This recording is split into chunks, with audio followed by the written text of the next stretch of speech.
Good evening, everybody, and welcome to the East Brandywine Township Board of Supervisors, Thursday, June 6, 2022, 6:30 p.m. For today's agenda, a recording device will be used during this meeting. I'm going to open the meeting with the Pledge of Allegiance.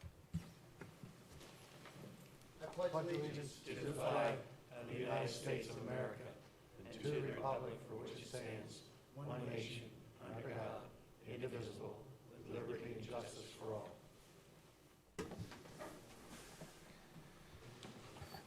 Okay, we're going to start with public comment for agenda items, and remember, the rules for conduct of public meetings established by Resolution 2001-08. The time allotted to each individual making a comment shall be 3 minutes unless otherwise set by the presiding officer. Additional public comment may be granted at the discretion of the presiding officer at the conclusion of the meeting. Do I have any public comment on agenda items? Seeing one, please step forward. Good evening. Bruce Rawlings, 566 Reeds Road, part of the Planning Commission. A couple weeks ago, we had a meeting here with the Planning Commission, and I want to highlight some of those points since we're not, you're going to be looking at notes, but you need to know where those notes came from. Sure. So I'm here to, and how the Planning Commission came to conclusion to their recommendation. One was, this is for Maple View, with the parking being changed and the basin being subground to above ground. We were advised that the material to build this basin was unavailable at this time, and the applicant was recommending that they go surface basin and remove the parking lot, which had 21 cars in it. We understood that. So it was our understanding that that material is unavailable to build that, and then they came up with a good plan for surface basins. That led to a discussion on what other parking options they had in there. One question came up is there one-way parallel parking along the one-way roads in the alleys of the thing? And what has been discovered is, yes, there is notes on that saying that there is parallel parking along those two alleyways, which adds additional parking. What doesn't add any additional parking, it's on the original parking plan. So the parallel parking, as far as I know at this point, and the Planning Commission know that those were part of the original plan. Mailboxes, they need to go in private locations, not along the public street. So the main road needs to be removed from, the mailboxes removed, and there should be a total of 3 mailboxes, 2 at the end of each of the courtyards, and 1 at the new road, Scarlet Maple Place. So there would be a total of 3 mailboxes recommended by the Planning Commission. Another comment I made, and I think I upset some people who live there, is kids playing and drawing and riding in the streets. And I mentioned that to the chief, and he doesn't feel that the playground should be roads. And that, chief, at some point, when you're having your discussion, if you can make a point on that, that would be helpful, because I'm really concerned about the safety of the kids, because those roads will be used and highly used when the development gets moving. So this whole thing led from this underground basin having adequate parks. The applicant, according to the Planning Commission, has showed adequate new parking in the development, and thinks that would be a good way to solve the additional 21 or 22 parking spaces that they're looking for. Thank you. Anybody else for public comment for agenda items? Now remember, agenda is anything that we're talking about tonight that's on the meeting. Are we going to have a chance to talk when Mapleview changes come, or is this Are we doing the Mapleview comments now? Yeah, this is where it can kind of get out of control quickly, so I don't have a problem. How many people want to make comments tonight? Let's leave it at that. And now how many people want to make them during Mapleview? All right, so let's get the people who don't want to talk about Mapleview up here first, and then we'll talk about Mapleview. No one now? Good evening, Brian Nagel on behalf of Mapleview Developer. And I'm the attorney for the developer. Maybe it'd be appropriate for me to give a summary of where we are and what we've done and make our request, and then you can take the comment from your residents. It's just a Well, suggestion. the only, I want to get through, the only reason why is because we still have a couple items before you guys.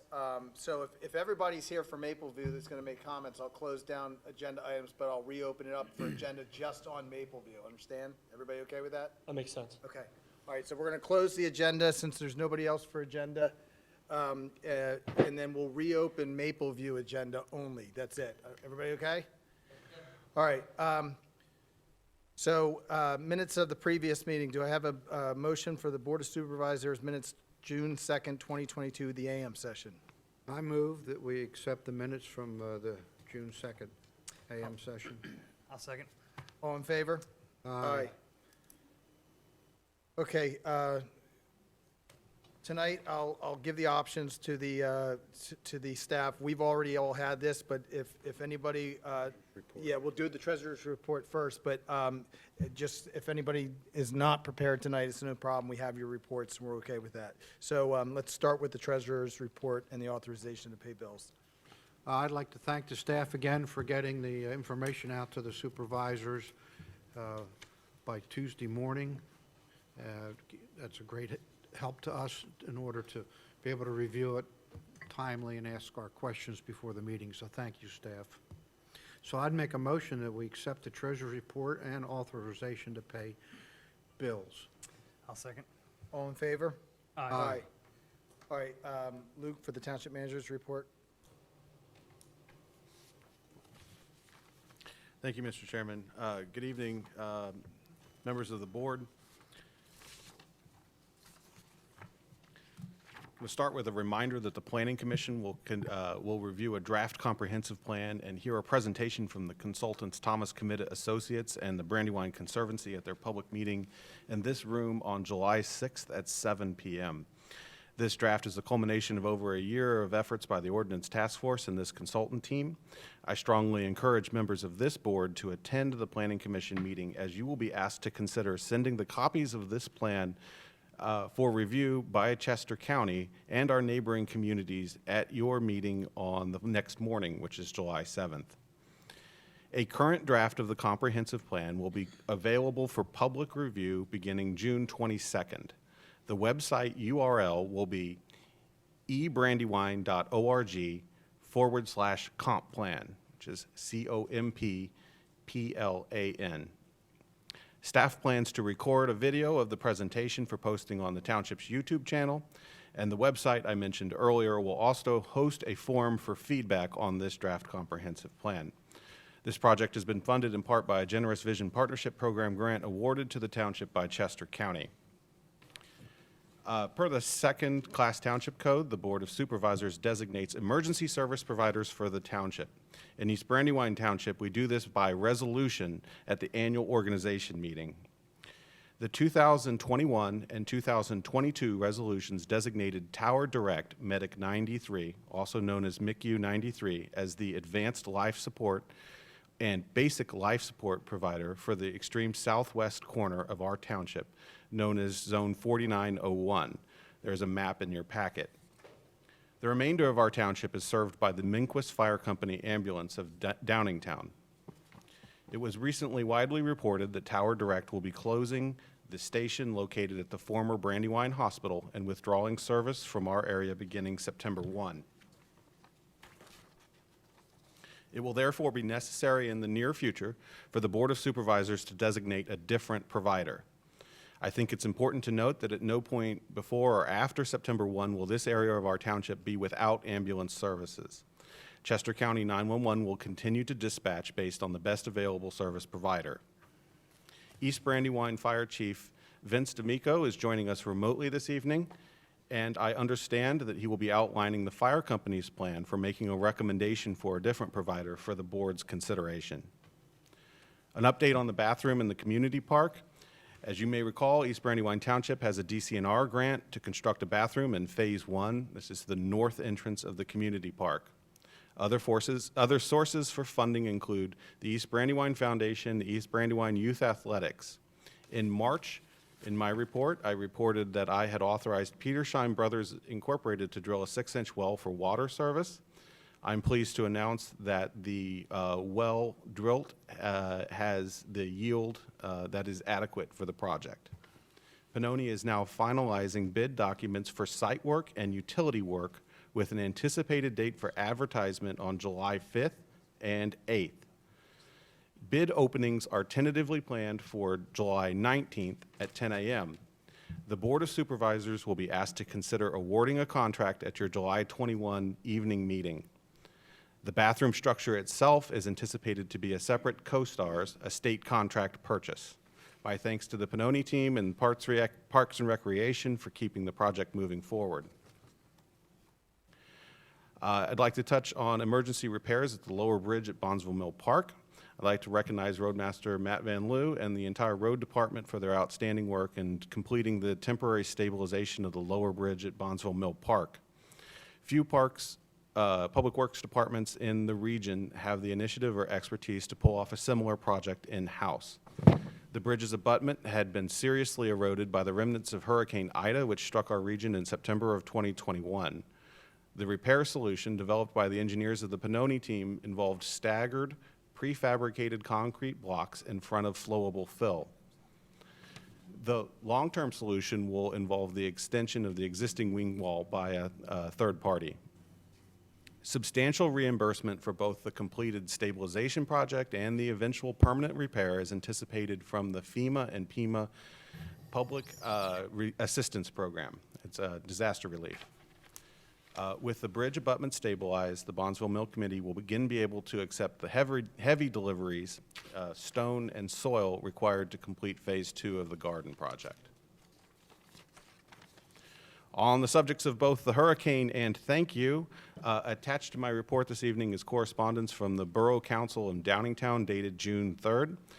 The borough wishes to extend its gratitude for allowing the township, the Downingtown Police to share facilities with East Brandywine Township Police for 8 months.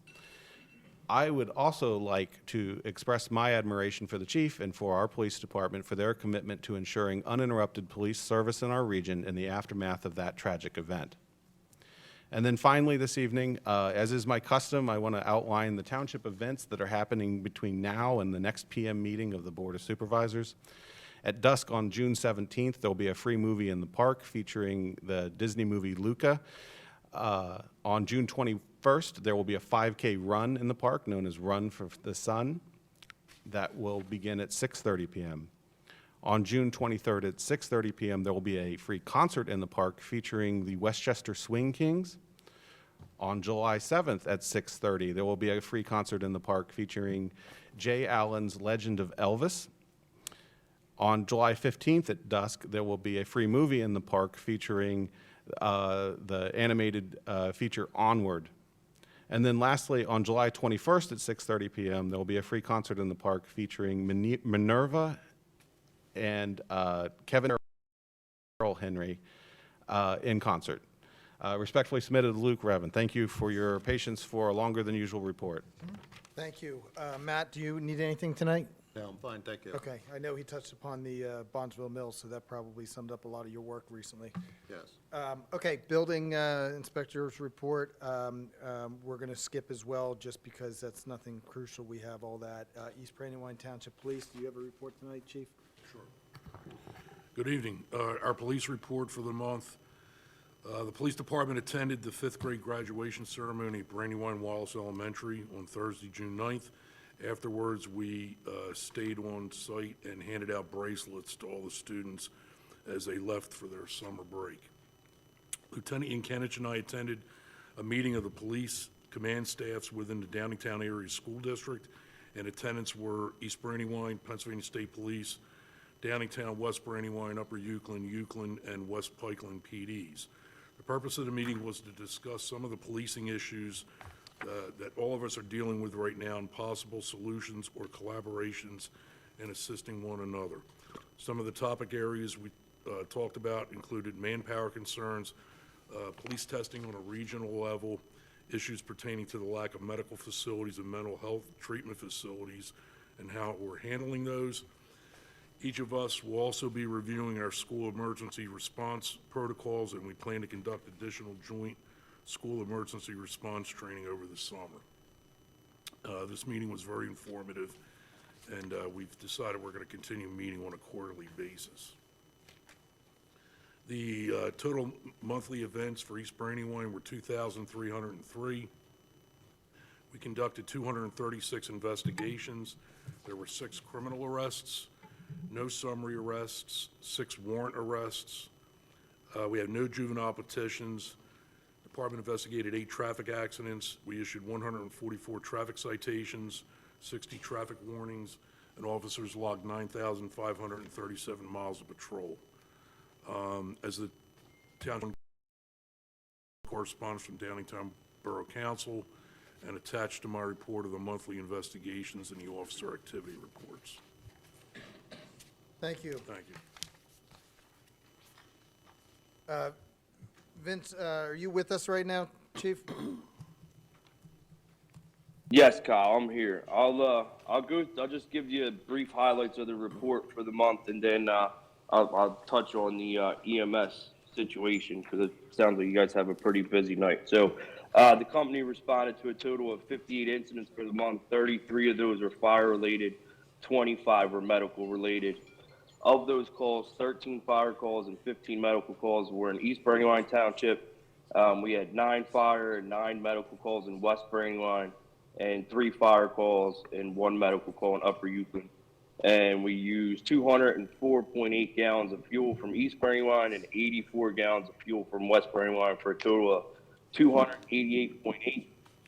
We had $15,000 worth of fire damage. That was in East Brandywine Township. It was a small basement fire, very minimal, but it was from a dehumidifier in the basement, so it was a lot of smoke damage.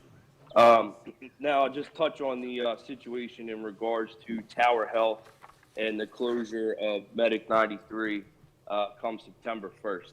And the fire company's plan is how we're going to help the Board of Supervisors address picking a new provider for that territory. The fire company's been in correspondence with Minquist EMS and Westwood EMS to facilitate setting up meetings with both of those companies in order to hear their plans for the short term and the long term, to provide service to the township as a whole, and then specific areas within the township, and what that looks like from a service provider standpoint, and also from a cost perspective standpoint. So those meetings will take place over the course of the next month and a half.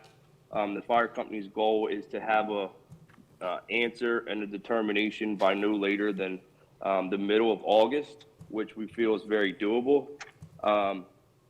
The way that the system is set up now, based on the county CAD system, if Tower Health were to go out of business tomorrow and they stop providing service to that area, the way the system's written, the next closest unit that can provide ALS service would be dispatch.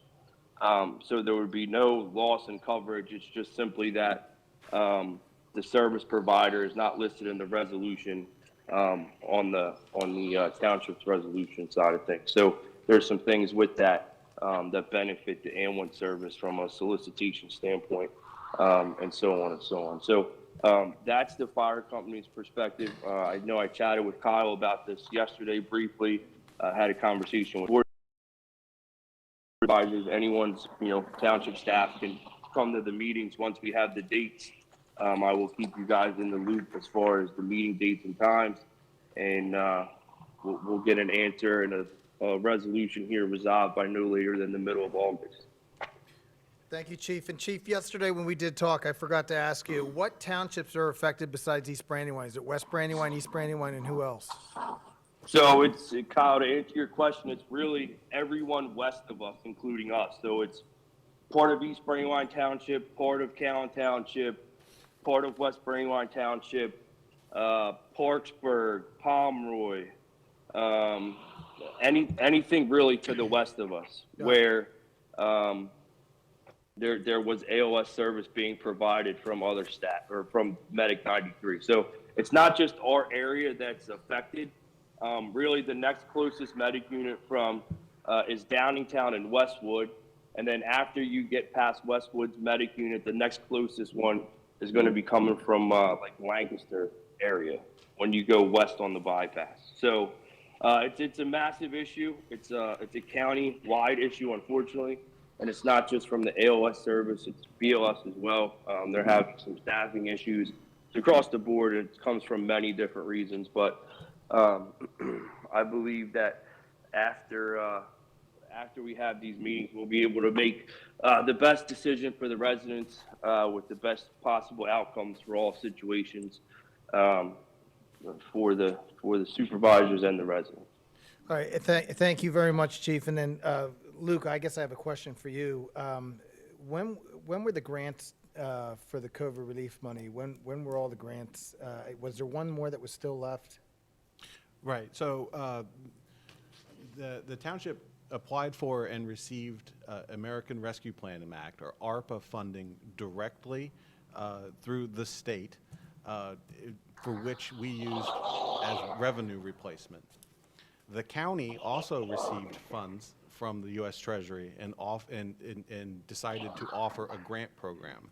The county's grant program had an application due date of, I think, mid-May. And I believe the fire company, the Township Municipal Authority, and the township itself made applications for that source of funds as well. So there's two sets of ARPA money. Yeah, I'm just wondering if the township shouldn't reach out to the county and just remind them that this just took place, it's affecting everybody west of us, and that if they would add an exception to an additional funding probably for if we were to do this in-house, or if any other local department was to do it in-house, it would be an option.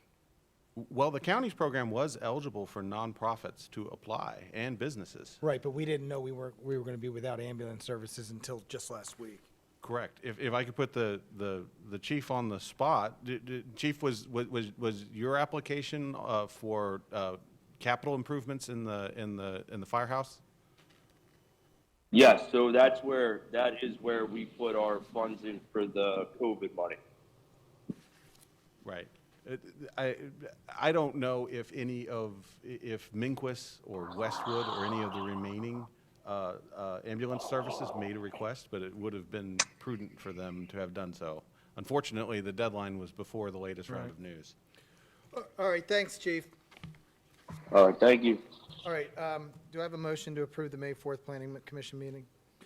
I move to approve the May 4th Planning Commission meeting minutes. Second. All in favor? Aye. All right, now the moment we've all been waiting for, Mapleview plan changes. So let's start out with, we'll give Mapleview the chance to talk first, explain their side of the story, and then we'll feed into comments. Could I make a suggestion that you try to coordinate so you don't say the same thing over and over again with different speakers? That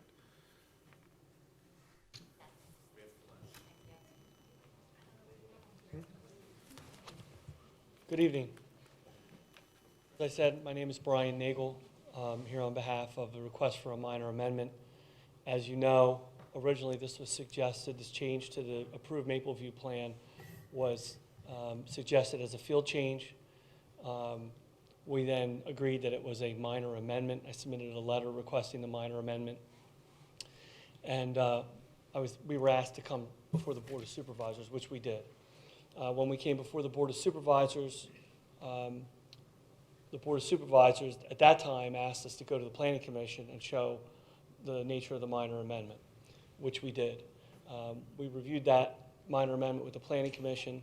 They had some questions and some issues that they wanted us to address, mainly being that they wanted to see more centralized parking on the minor amendment.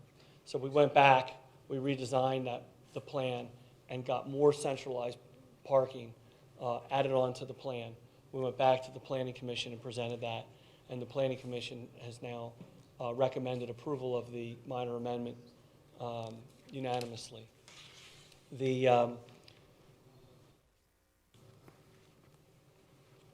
So at this point, Luke, can you blow that up? You put a picture up there. at this point, with the Planning Commission's recommendation in favor of the minor amendment, and given the fact that the minor amendment to the plan meets all of the township's ordinance requirements, we would ask the board at this time now to approve the minor amendment. We're happy to answer any questions that you have.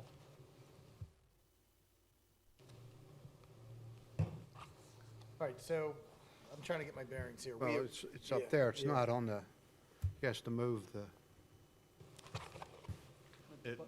Mr. Greg Newell is here, and he can show you any areas that you'd like to see. Let's walk through, this is the recent plan changes? Yes, to the board, my name is Greg Newell with Nave Newell, the civil engineers and planners. The plan you see before you represents the changes, the finalized changes as a result of all the various meetings with the Planning Commission. So there was originally a proposed parking lot of 21 spaces, I believe, over here. Our proposal was to shift them internal to the courtyards.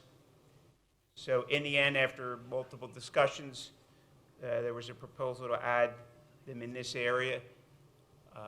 The last change that the Planning Commission asked or was suggested is we slid the parking spaces over so that the mailboxes would be located at the end of the parking aisle, so it wouldn't conflict. We originally showed them at the last meeting in this area here behind the parking spaces. So we show additional parking spaces in this cul-de-sac and this cul-de-sac. They're very similar in nature. All right, additional meaning, what was the original total amount of parking spaces that was originally approved? I'd have to go, I could pull out the sheet. The original had 21 over here, and we shifted them to the spaces in here, and 2 at the end. And so there's an equivalent number of spaces from what was approved originally, which is, if you bear with me, I can look here. 21 deleted, 22 added. Right, so we shifted 21 spaces total. And they simply have been relocated. 22 were added. Oh, is it 22? I'm sorry, 22, thank you, Doug. So we're plus 1. No, I'm sorry, I was mistaken. 22 were in this parking lot, we shifted 20. no, I count 21 here, and there's 21 in the original. Okay. Yeah. That's what I thought. Plus 1. All right, and what happened with the issue, we had talked about, the residents were saying that the last board meeting, that the alleyway parking was not permitted. So there appears to be some confusion. The final land development approval back 3 years ago, 4 years ago, whatever it's been, showed parallel parking spaces on what I'll call the outside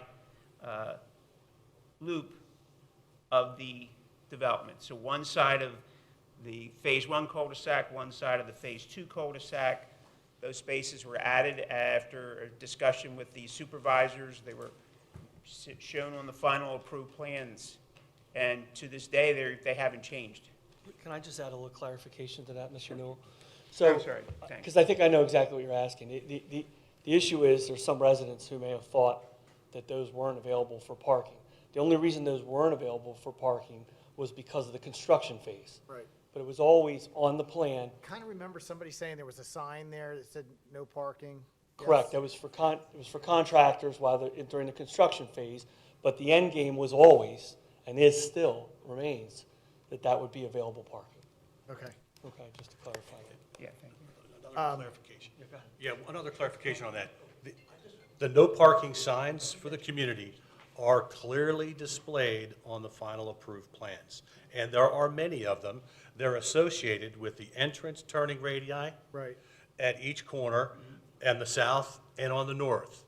And they're also associated with no parking zones in the central portion of the community, where we seek not to obstruct the pedestrian pathways to the central park and play area. So there are multiple no of those no parking signs have been installed, but the striping does not yet exist. So striping, and when this decision gets made this evening, hopefully, we'll be able to proceed with the final striping. Does that help you? Yep. Yeah, I just remember the residents were concerned that the parking that was supposed to be available was not. And I can understand that the striping is not there, it's confusing, and maybe I can also understand that right now you probably have dumpsters and you probably have contractors parking and blocking it up during the day, so it's not helping the residents right now either.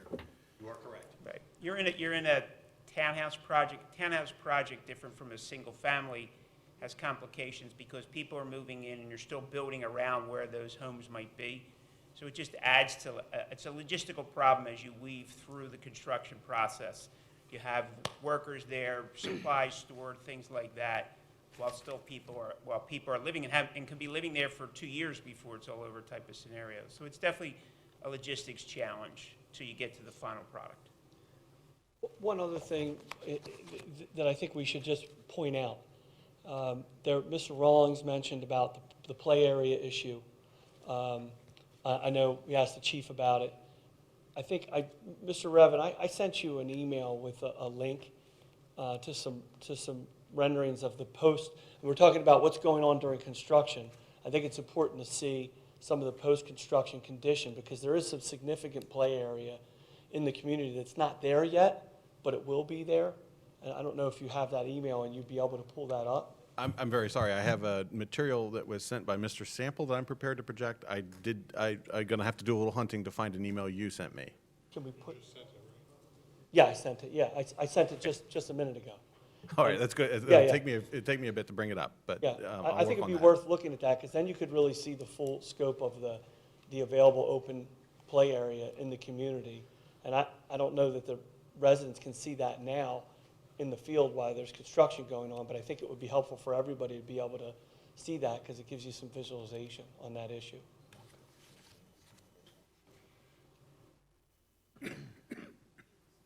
I consider this a high-tech room, but it's not quite that fast, so my apologies. The incorporation of the technology into the township meeting room is an ongoing project, I know, in all townships. Some aren't really trying, let's be honest. We applaud the ones who are, for sure. 14 here and 13 there. That's the total free spaces for 154 units.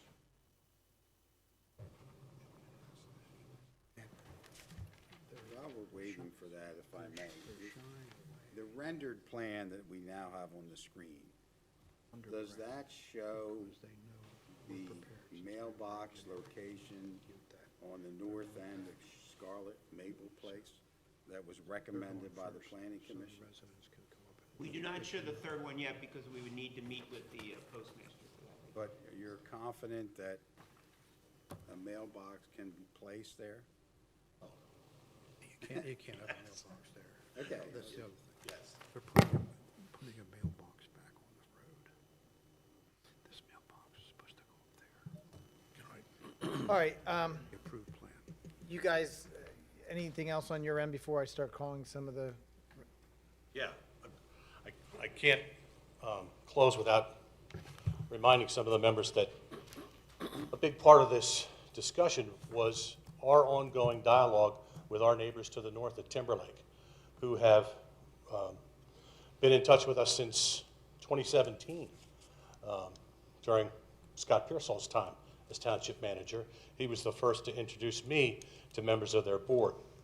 I met with members of their board as recent as Tuesday to discuss their ongoing concerns about stormwater that leaves our property and flows toward their pond.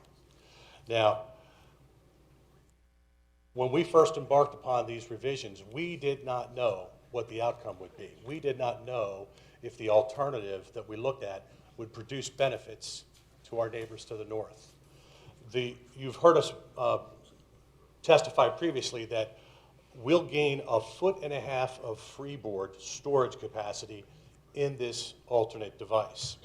But 1.5 feet is meaningless above this table in a room like this.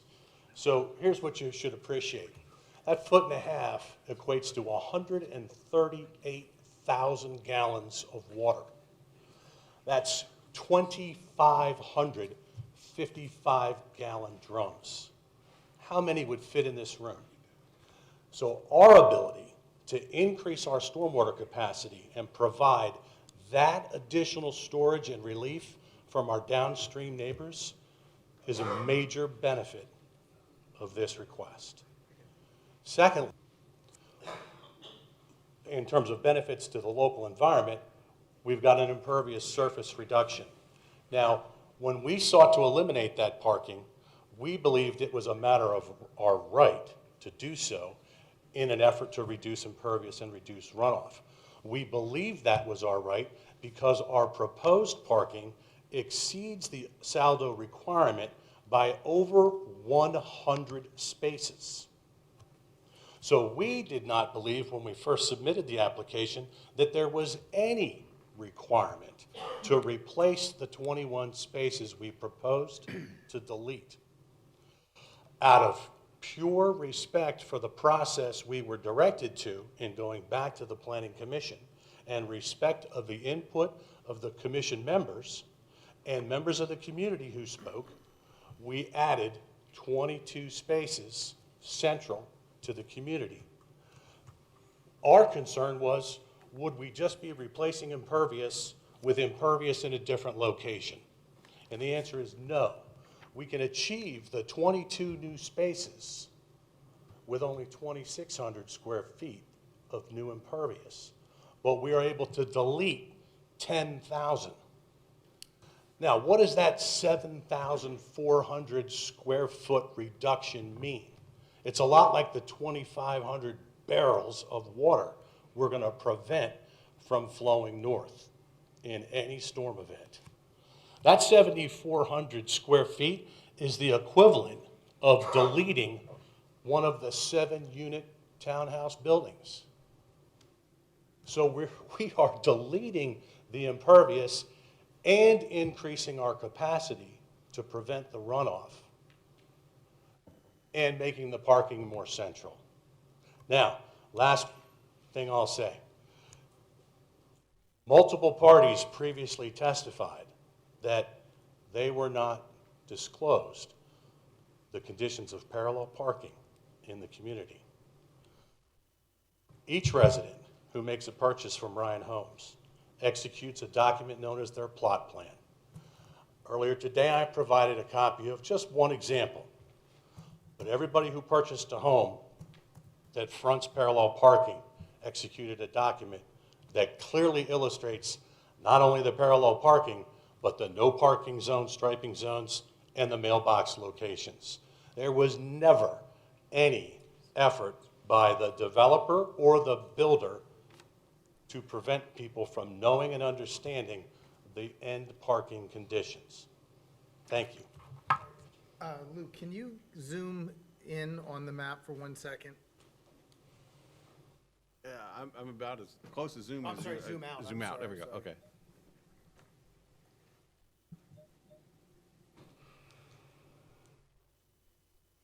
And incur a little bit of where the original parking lot was going to be, just so. Mr. Newell, if you, while you're up there, could you point to where the original parking lot was going to be? Right there. Okay. I'm doing this for the residents' purpose. We went through this already a couple of weeks ago. And just so I can, layman's terms, we were going to have 21 parking spaces where you're pointing that pen. That's correct, yeah. Okay, And the third mailbox. right, and the third mailbox. Now the new spots, if you can move to where are going to be in the two clusters between left and right of the end. Oh, I'm sorry. And would it help maybe for a second if I show you a blow-up of that, maybe just to kind of get a better feel? Does that help? Yes. So that's the far western cul-de-sac. We added 2 spaces in the area that was already paved. We added 5 spaces in this notch here, and we added 2 more spaces in that open area there. All right, so that's 9. That's 9. We did the, Just, may I ask you Okay, a go question? ahead. And put that blow up. I'm sorry. And the area where the mailbox would be relocated, and the 5 spaces, that's all currently paving, correct? That's not correct, no. No. Originally, our idea was there was concern about taking up space within the cul-de-sac, so we chose to insert them in there. That's the increased paved area that Mr. Sample was referring to. So you won't reduce the dimensions of the current paved area. You're going to pave a new area that's in the grass strip on the north end of that townhouse block. That's correct. Thank you. And the And that- mailbox, before you move that, the mailbox that's there, that stays there. That's the This is intention. the permanent location of the mailbox. Per feedback from the planning commission, we had shown it at the meeting here. They asked us to shift the parking slightly so we could put it there, so the mail person could literally pull up right up against there and reach out from their vehicle and do it. Okay, now if you can, you showed us 9, the additional, And So- just if I could follow up, the same is true on Paper Bark Square. Yes. It's new impervious in the grass area on the north end. Yes. Okay. So you have 2 spaces here, you have 5 spaces here, and you have 4 spaces there. And then lastly, we added 2 parking spaces over at the end of this cul-de-sac here. So this alignment and the discussion with Mr. Estee just had with me is the same situation. That's where they are, the red. Mr. Newell, could you show the play areas? Or at least attempt to?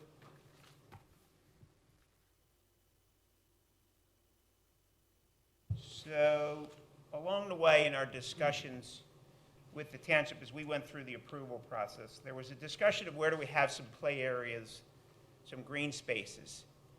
And ultimately, we came up with the determination of adding this cross grass lawn landscape play area. We actually lost units along the way.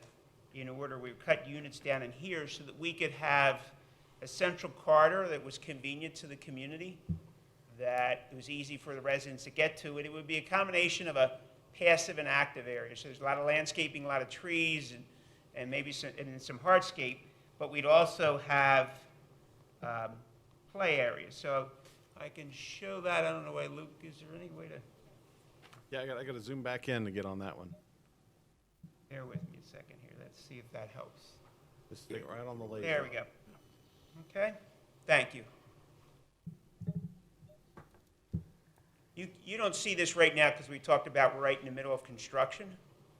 But our goal in the end is not to have them playing down at the end of the cul-de-sac, it's to have them playing in this middle courtyard area above.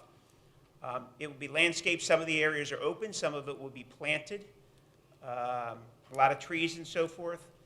And so, in the end, going back to what Mr. Rawlings was talking about and the chief about where do the children in this community play, there is a central core that's easy to access, and that was the area for a lot of it. There's also a well-defined walking trail and stuff like that as they get older or whatever the case may be. But there's clearly what I'll call a younger child area that's going to be part of this community. We just have to get through the construction so that we can have that area available. And it will be hopefully not too distant future as they move, especially as they move through and finish up phase 2, you get those 2 areas landscaped and so forth. And then we'll have a prominent play area. You know, that's kind of looking at an example of what you're seeing going through there. There will be the sidewalks and additional play areas. So it was well thought out for the need of the community, along with, as referenced before, contributions made to the bigger picture of the townships through the Park and Rec impact fees that were paid. So we have these play areas in there, we have the trails going around, and then ultimately we have the contributions. And there is a lot of open space on the property. okay. All right, that it for you guys then, you good? So I'm going to go ahead and turn it over for questions from the audience now. Could I just ask one more question? Yeah. So the additional, I'm sorry to dwell on this, but the additional impervious at the end of Sugar Maple and Paper, they're each about 1,300 square feet? Roughly. And will additional impervious be necessary for the mailbox station at the north end of Scarlet Maple? That's all part of the calculations that we did, So that's in the 2,600. Yes, sir. correct. And it's a sidewalk, there's a little extra sidewalk in there because we put a walkway up. Just to make sure it's convenient, we put a walkway right up to there and the sidewalks in front of it. That was all taken into the account of the calculations. So there's about 10,000 lost in the parking lot removal. There is an additional about 2,600. The trade-off is you're in about 7,500 square feet of reduced impervious coverage. I'm sorry, could you repeat that? I lost you Sure, there. I'm sorry, Mr. Croft. I was following everything. Could you repeat that, those square footages? So the parking lot, well, I'll call it the remote parking lot, was about 10,000 square feet.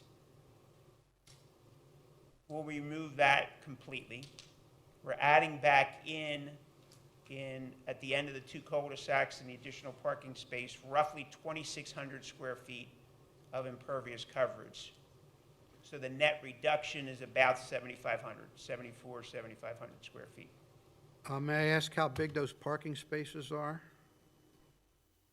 I believe they're 9 by 18, but I have, whatever the township standard is, I have to tell you, the same thing as they would be in the parking lot. 9 by 18.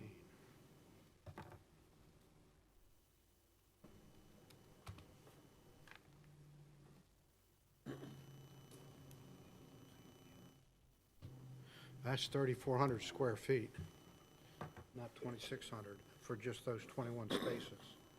No, it's not 21, it's only ones at the end of the island here. So 5 here and 5 on the other side. Okay, all right. And you All got the rest two- of it And you was got the already 2 part up of the here, calculation. okay, okay. So that's when you split that and you add No, in the no, sidewalks. that's close enough, Okay. okay. Thank you. Okay, show of hands, audience first. Go ahead, sir.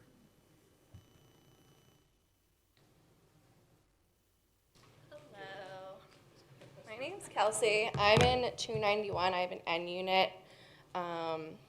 In terms of this, I paid a $15,000 premium for my N unit as well as most N unit homeowners. And when we were going through the process, my goal was to ensure that I was next to a yard that was large enough for future parties and kids and whatnot. And reducing that person's yard that isn't technically their sole yard reduces their investment as my first point. But when the Board of Supervisors meetings on April 7th, the developer was here saying that they needed immediate approval for the proposed change to begin laying the road.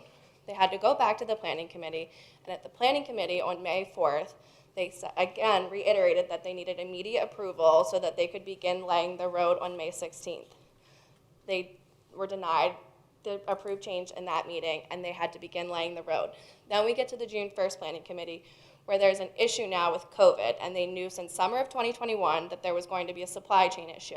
I don't know how you get from needing immediate approval for the approved change due to road construction to now it's become a COVID issue and a supply chain issue. And in the June 1st meeting, the developer confirmed that it wasn't actually a delay in shipment, it was that the supplier was no longer producing the plastic material for the underground stormwater management. They didn't produce any documentation from the supplier or produce any documentation from additional suppliers that could potentially solve the issue of not receiving the material in time to make the underground stormwater management.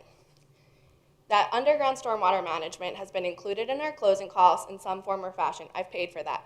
The developer also confirmed that we have been paying in our HOA monthly for the 6-month maintenance on the underground stormwater management. I've been paying my HOA now for over a year. I haven't been offered a refund. And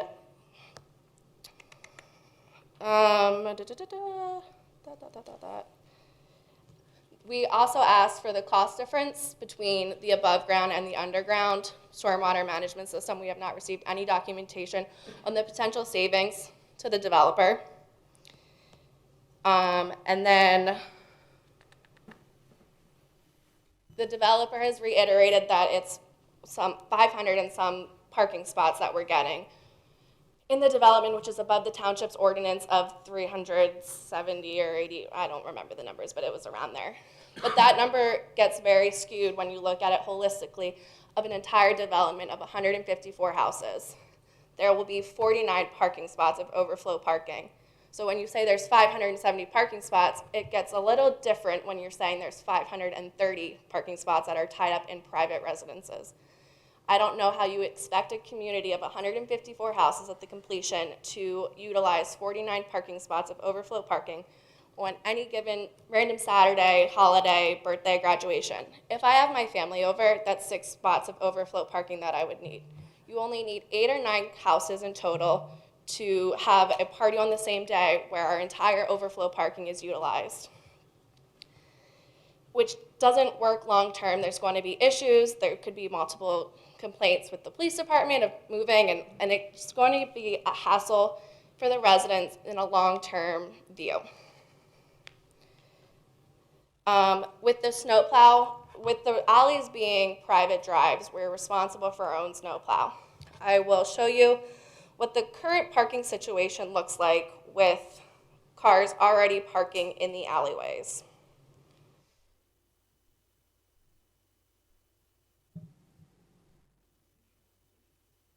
I don't know if you can zoom in. We've already had complaints in our homeowners group chat of people parking on the parallel parking with the single car garages.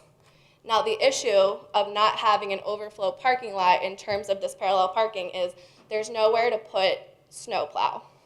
You can't block the people with their driveways, and if you have any cars parked there, they will either be barricaded in, or let's say there's a chance that there's no cars there and they plow the spot in. Then we're losing potential spots due to massive snow piles. I lived in the city. Sometimes I couldn't park somewhere where a snow pile was moved for over 2 weeks because it ices and it doesn't melt and it can't go anywhere. If we don't have that overflow parking to move those spots, we can't really clear the road. So you're either going to be parked in or you're not going to be able to utilize the space for the delay in melting. I will also show what the actual no parking sign is currently showing. It says you are not allowed to park in the alley. We do not have multiple no parking spots. It's 100%. There's one sign that says you cannot park in the alley. When we purchased our home through Ryan Homes, the sales agent said that you are not allowed to park in the alley. And in our closing documents and the Mylars, as I was directed to look on the Chester County website, I reviewed multiple deeds and multiple Mylars that do not have the proposed parallel parking. I'm pro parking. Whatever gets us the most amount of parking is good in my eyes. You don't ever hear a townhome community complain about having too much parking. The number one issue is always that there's never any additional parking. Getting back to my points. So the planning committee approved this change in the addition of additional green space, but we're actually losing green space that our residents are able to utilize by removing the additional yard space at the bottom of the loops. I believe that the parking lot would solve the issue of the mailboxes, as there would be no, you could move all 3 mailboxes, have one centralized location, and be done with it. The above ground rain garden also increases the additional pests. We have a mosquito, frog, fox, bunny problem in our neighborhood. They're everywhere. At the first planning committee meeting on May 4th, it was suggested that the developer come out and spray the construction pond that has been stale water for over a year and a half, and that has not been completed. You can't walk outside on like a nice warm day without getting a bug bite. The mosquitoes are horrible, the frogs are horrible, foxes constantly run around, and the additional above ground provides the opportunity for more wildlife. All right, I'm gonna have to cut you off soon, just because we have a lot of people, just if you got a closing argument. I just had it, you made me lose Oh, it. I'm sorry. It's If you gone. think about it, we'll hit you up for the last statement. Thank you. You're welcome. Okay, Mr. Chairman, can I make a request? This land development application went through a whole land development review process. We're asking for a minor amendment on a very finite issue, which is the remote parking lot and the additional spaces that were added. can we, to that issue Well, rather what I'm going than? to do is I'm going to limit them to 3 minutes, just because we do have a lot of, obviously, there's a lot of concerns in the audience, and I get that. I'll limit it.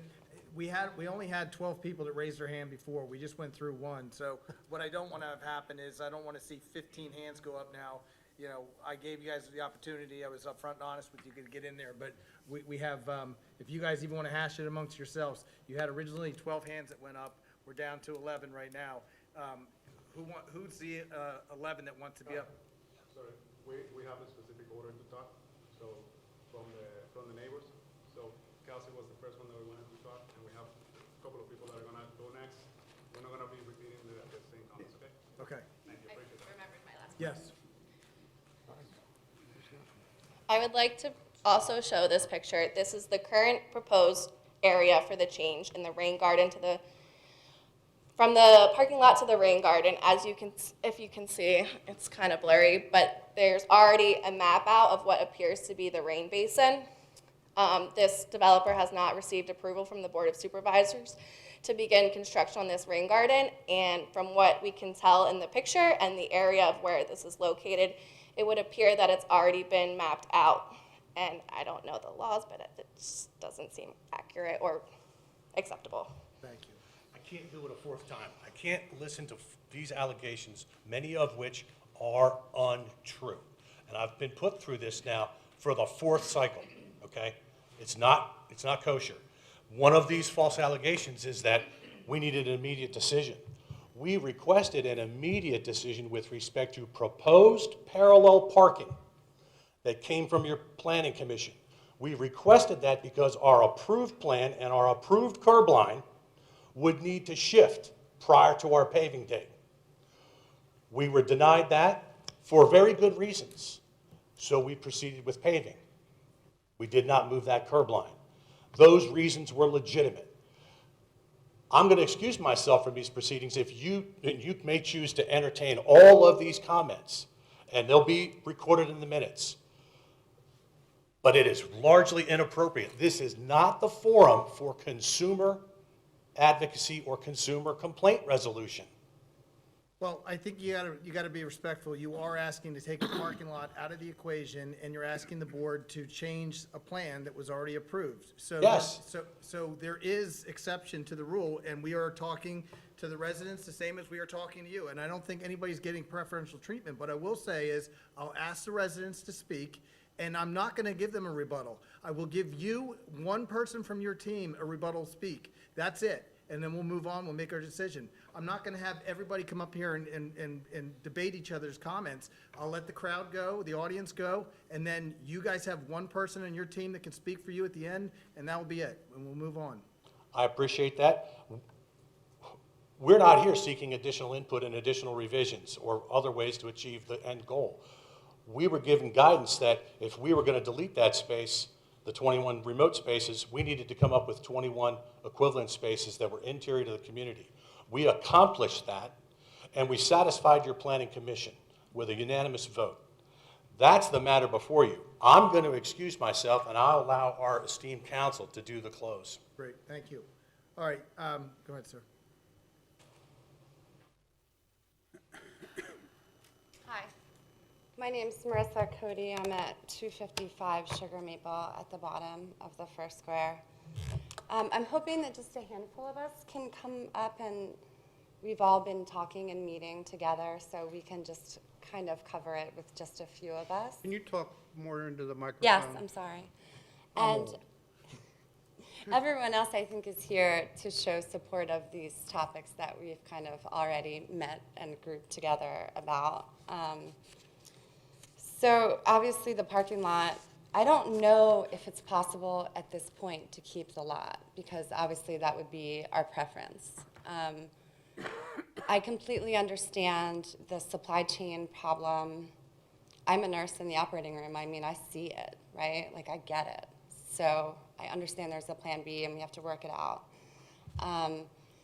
The parallel parking, you know, that they're telling us was in the plan from the beginning, and people signed off and said they saw the plan and they knew about it, right, when we purchased the home.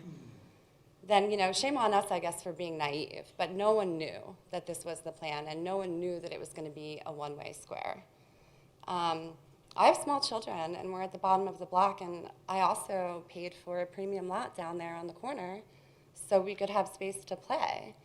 And I respect your statement that the children shouldn't be playing in the streets, but what should happen and what actually happens are often two different things, right? I mean, I have the marshmallows, right? I have the juice. So even to get to the center where this green space is for the children, my girls are getting on their bikes and they're going in the street to get there, right? They're also going to the bus stop and coming home from the bus stops. So to say that they're not going to be in the street and using it, I mean, there aren't even sidewalks on each block. So that's how the space will be used in reality, right, on a daily basis, as the kids will be around. So we want the parking lot is what we want, right? If we're not going to get the parking lot and you're telling us, okay, here, we're going to satisfy you by giving you these other spots throughout the block, we don't want them. We don't want them there. We don't want the houses that have to move their vehicles and maneuver them to have cars right behind them that they're going to hit. It's just, there's not enough space there. And then also now we've been living on a two-way block. That's how everyone, a two-way block. That's how everyone's driving. So if it gets switched to one way, there's so many implications with that. I mean, there's studies that one-way streets, people drive faster because they're not looking for oncoming traffic, right? Like, there's studies that are done. Like, it's unsafe for children. The risk of injury to children on one-way roads is 2.5 times higher than on a two-way. And also, when you're turning off a one-way onto a two-way, if it's not marked clearly or you're not used to that type of roadway, you don't know that now you're turning on a two-way. Now you can't be in the middle. You have to be on the other side, right? So switching the block to a two-way really creates, to a one-way, really creates a lot of different problems and risk for the children. And not to mention taking away the green space, right? I mean, the children want to be out and they want to play. And I understand they're showing this beautiful picture, this rendering in the center of the square. But in all honesty, it's not very big. And my kids are not going to go there. You know, I'm at the bottom of the square. We have a basketball net. All the kids are out there every night playing basketball. So I understand you say, okay, they shouldn't be in the street, they should follow, and it's all good and technical on paper, but it's not the reality of how we live, right? You know, we were all young, we all rode bikes. Where did you ride them? You rode them in the street, right? So we don't want the parallel parking. We don't want marked parking. So if someone has people over and they need a space to put their vehicle, there's some space on that road. There's some space at the bottom of the block as needed. But if you mark it, then you invite people to put their car there. You say, oh, here's a space for your car, right? So maybe other residents who would like to keep their driveway free will put their vehicle there and further congest the square, right? So we're saying we don't want it marked.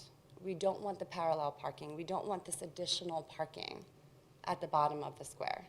It changes everything. And if the parallel parking was part of the deal in the beginning and we signed it and I signed it, then shame on them for not making us understand what it really was, right? Same with the mailboxes. The saleswoman, we looked out the window, showed me where the mailboxes were. She never said they were getting moved. She never told me the traffic around the block would increase 1 billion because now everyone has to go down to the bottom for their mail, right? I thought I was getting a private, quiet square. And now that's not at all what it is. Everyone, if it's one way, every single time they have to enter and exit their home, will have to drive around my square into the space where the children are playing. So it changes everything. I think that's mostly all I have. It's a little nerve-wracking up here. Thank you. But so my argument was mostly against the one-way, if that's possible. And the thing is, if we could keep the parking lot, I don't know if we can, right? But if we could, then we definitely wouldn't need any of this. We certainly don't want it marked regardless. And we've all discussed it. I have like over 90% in agreement. And why don't, if this development already meets its parking requirements and you guys don't want more, then just get rid of them, get rid of the parallel parking, get rid of the 5 spots that are affecting 2 end units. Yeah, none of us want Get rid it. of the 3 spots to keep that grass, and then get rid of the parking spots, and then switch a base, and and everybody's happy. Well, we're not happy because we're still losing the lot. We don't want I it. mean, you're not gonna be, everyone's not gonna be completely happy, but as far as the developer though, you know, I think that they're entitled to make a change if it meets the requirements or succeeds it. I think that if they were asked to do it, which I do remember from and they're concerned about the sediment runoff and everything else, and they're able to increase that, you know, by just eliminating the subsurface basin, then I think that's a plus for the community, and I think that if they didn't really have to look at more parking spaces, but because a bunch of residents came forward, they said, okay, we'll go back and look at it. And they did, and they came back because we kind of thought that was consensus, saying that you guys wanted more parking. I think there was a comment Or that you don't night want that said, them well, here. where are we going to put our cars? Get rid of them, So- get rid of the parallel parking, and everybody walks away. So here's my only issue. We don't have everybody from Mapleview here, right? No, but I do have a petition with over 90% of homeowners that have signed that I'm That's- happy to share with you. Would you? Yeah. Let's keep moving this along. If I could see your petition, Sure. if you have it. And there's just like 1 or 2 other statements on the petition. There Yep. were 3 main points, if I could just share them with you. So the first one was that we don't want marked parking. And we would also like, if I can move this. Okay. I'd like to give it to him now, if he's asking for it.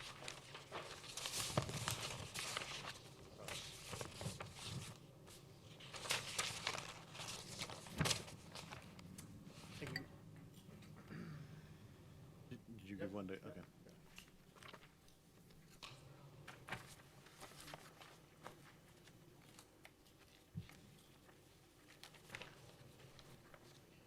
I don't know if I should continue or let you talk about the other things. I do, I have a copy. You need one more copy?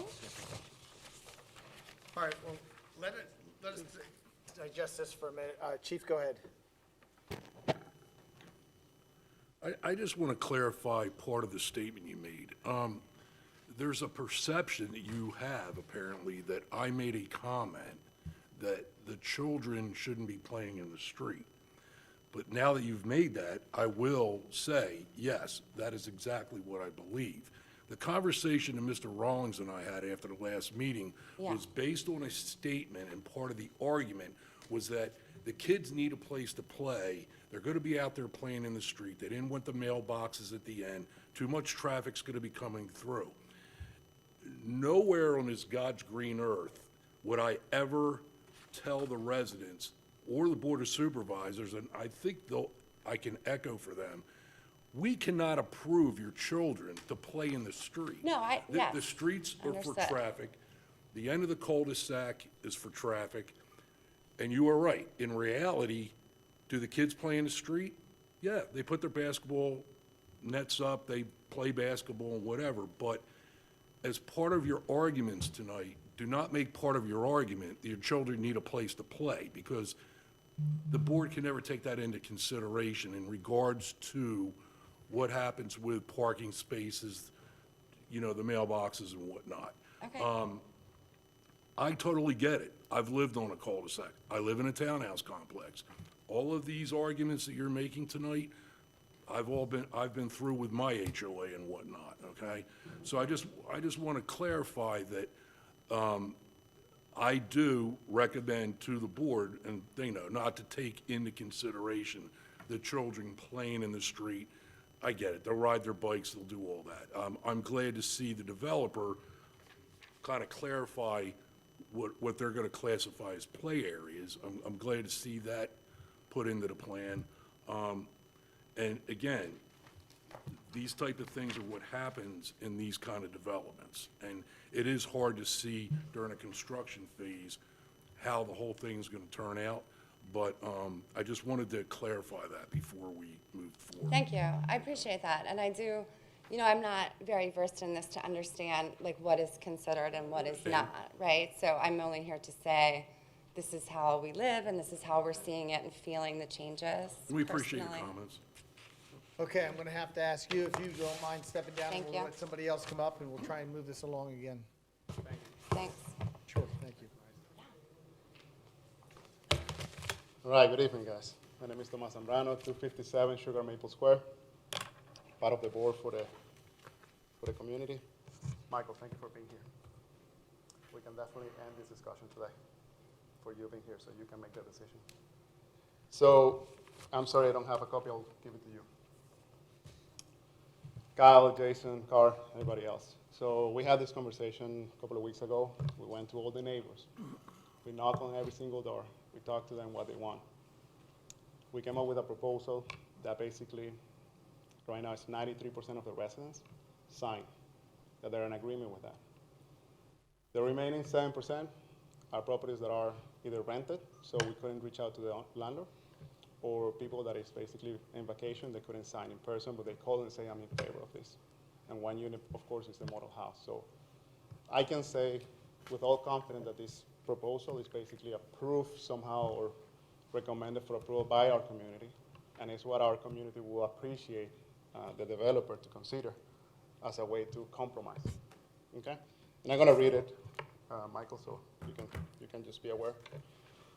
So dear East Brandywine Township Board of Supervisors, we're writing in response to the agenda item for the Board of Supervisors session on June 16, 2022 regarding Mapleview plan changes. After long discussion on the previous East Brandywine Commission planning session from last June 1st, 2022 between the developer representative, Mapleview neighbors, and the Planning Commission board members, a revised proposal was recommended for approval by the Planning Commission in misalignment with the best interest and future of the Mapleview community. This was submitted despite the observation and request presented by the homeowners regarding the implication of the proposed changes. And it's an attachment of the emails that was received by the board. One of the topics is the underground storm water management for Phase 3, the proposed parking revision, and the mailbox relocation.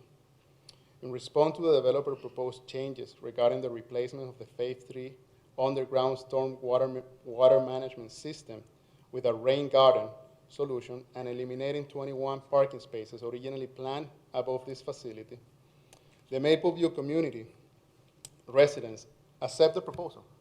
We're in agreement, Michael, to go ahead, with the condition that you as a developer are in agreement with the following adjustment to the proposal of the parking revisions and the mailbox relocation as follows.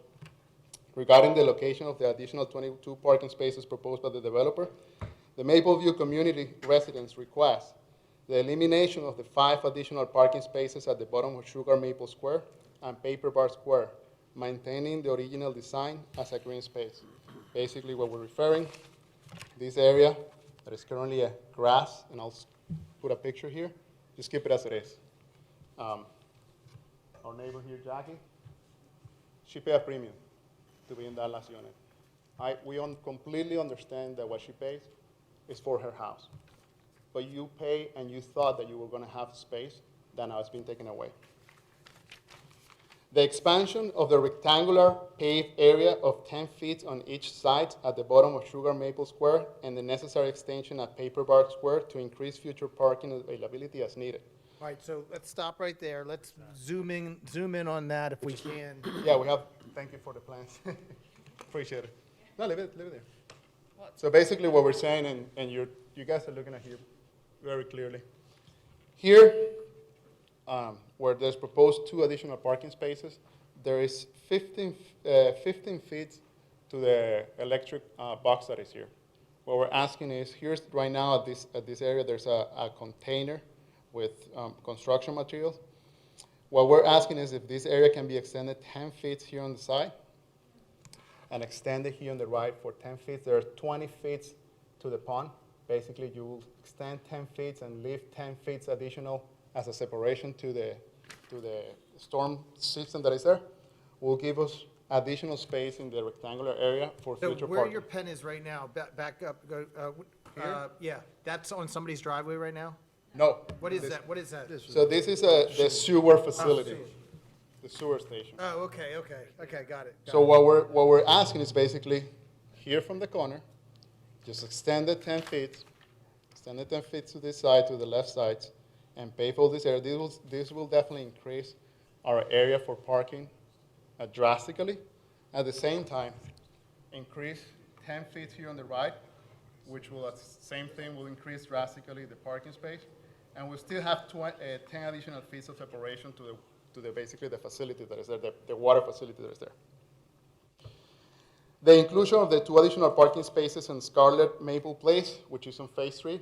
We are in agreement with the proposed 2 additional parking spaces. Those seems reasonable to be added there.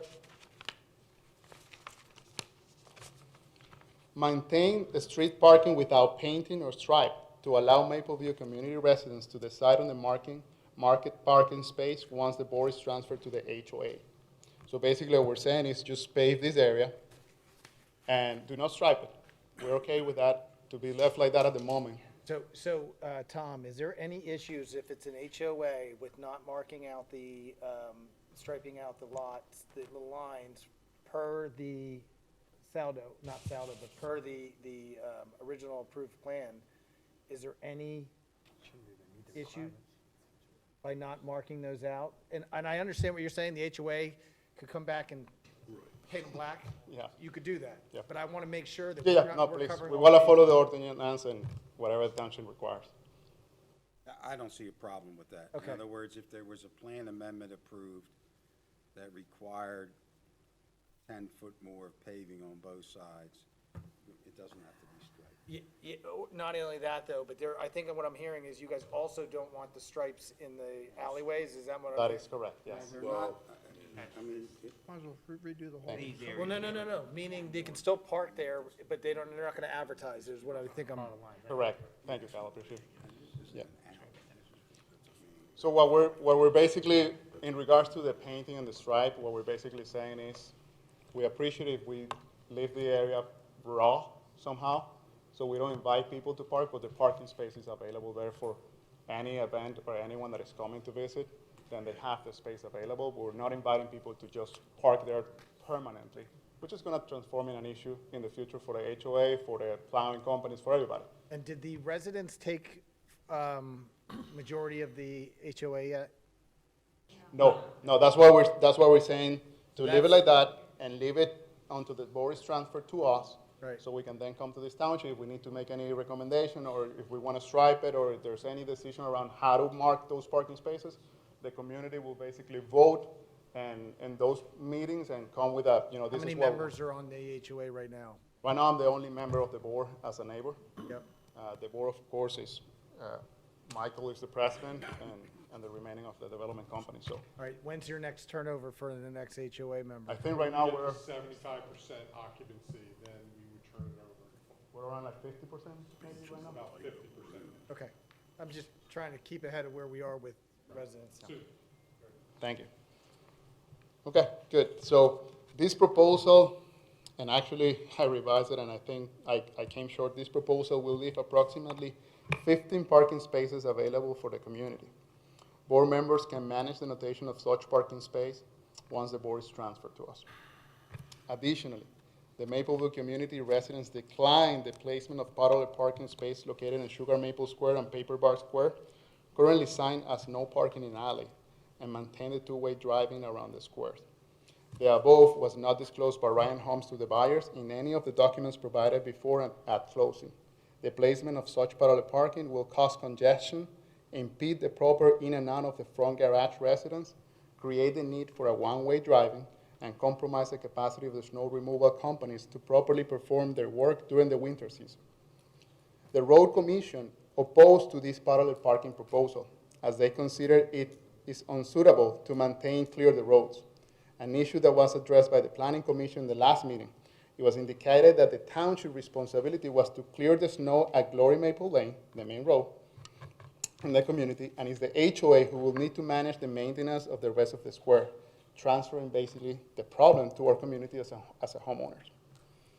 We request an expansion to widen the road on the square 5 feet, to cover the grass along the sidewalk, to create more space for as-needed parallel parking. Currently, the road is 24 feet wide, and this will provide a total of 29 feet for driving and needs of parking as needed. I'll show a picture here right now so you can have an idea of how that looks like. He's going to show us the picture right now. Keep the parallel parking locations on mark. The Mapleview community residents will decide to stripe the parking once the board is transferred to the neighborhood. We request to keep the squares as a two-way driving for ease of access in and out of the community, and to preserve the safe space at the bottom of the square for children and community gatherings, thus avoiding unnecessary increase in traffic and the inconvenience of residents to drive a full loop to access to their homes. You can imagine you're in the middle of those houses and you have to do just a full loop every time you get in and out. It's super inconvenient. Finally, the mailboxes will be located as originally planned at the bottom of Sugar Maple Square and Paper Bark Square, adjacent to the sidewalk and lamp posts, basically as originally designed. These offer a safe space for the mail retrieval by the residents and safe access for postal employees. Mailboxes for Phase 3 will need to be located next to the 2 additional parking spaces as requested at Scarlet Maples Place, which is basically the proposal from the developer. We, the undersigned, taxpayers, and voters of East Brandywine Township are petitioning to conditionally approve the replacement of the underground water management system for the rain garden with the full satisfaction of all the conditions requested in this letter. This letter, as I give you a copy, we have 2 additional signatures, is 93% of the residents, and as I mentioned, the remaining ones are basically not available to sign, but we spoke with them over the phone and they're in agreement with this. So I want to show you a couple of pictures. So if you can zoom in a little bit, look, thank you, appreciate it. Yeah, zoom in as much as you can. Yeah, I think it's better to turn off the light. Yeah, the set on the left does the front. Right here? Yeah. Yep, sorry, I misspoke, Yep, the right. that's perfect. Awesome. So what we're basically asking the developer is, all this green area that we currently have, this is an actual photo, this is not from a drawing or something. We don't want to lose it. We don't want this to be so invasive to this last house to create 5 parking spaces. We're basically asking the developer, please allow us to keep it as a green area. Move the mailboxes down here as originally planned and approved on the drawings. We're okay with that. You basically keep the lamp post, you keep the sidewalk. There's no changes to be done. We're satisfied with this. We don't want to lose this green area in Sugar Maple Square. We don't want, of course, the future residents of Paper Bark to lose them. Any questions about this before I move to the next photo? No, I don't. You No. guys- Can I clarify Yeah, of course, please, Michael. your suggestion of paving 5 feet? Have we gotten to that? I'll or did show I you a read picture ahead? quickly. Is that what you're talking about in here? Yeah, I'll show you a picture right now so you can see it. Thank you, Michael. Any questions about this? Nope, I think we're good. Jason? Good. So here, you can basically see, we're asking basically here the 10-feet extension. As I show you here, that will be basically here on this map. This 10-feet extension that we're looking at here is basically the 10-feet extension here, which basically covers enough space for future parking. And then this 10-feet extension here on the other side is basically right across the other side. Right here, where we have 20 feet of separation to the water area. So 10 additional feet seems to be enough separation for that. Is there a riparian buffer for that? This is basically from the top view of the 10 additional One of the things that have to be considered. paved area. Any questions about this? I don't think so. See 4 feet. Michael, any questions? Any questions? Okay. Only thing just while you have that picture up there, Yeah, of if, course. and I'm saying if this Yeah. was even considered by the builder, Yeah. I'm assuming you would have to have ballards in front of those boxes. So right now, You So see right now, we what I'm have- talking about, real quick, you see what I'm talking, in front of those electrical boxes? Yes. Yes, yes.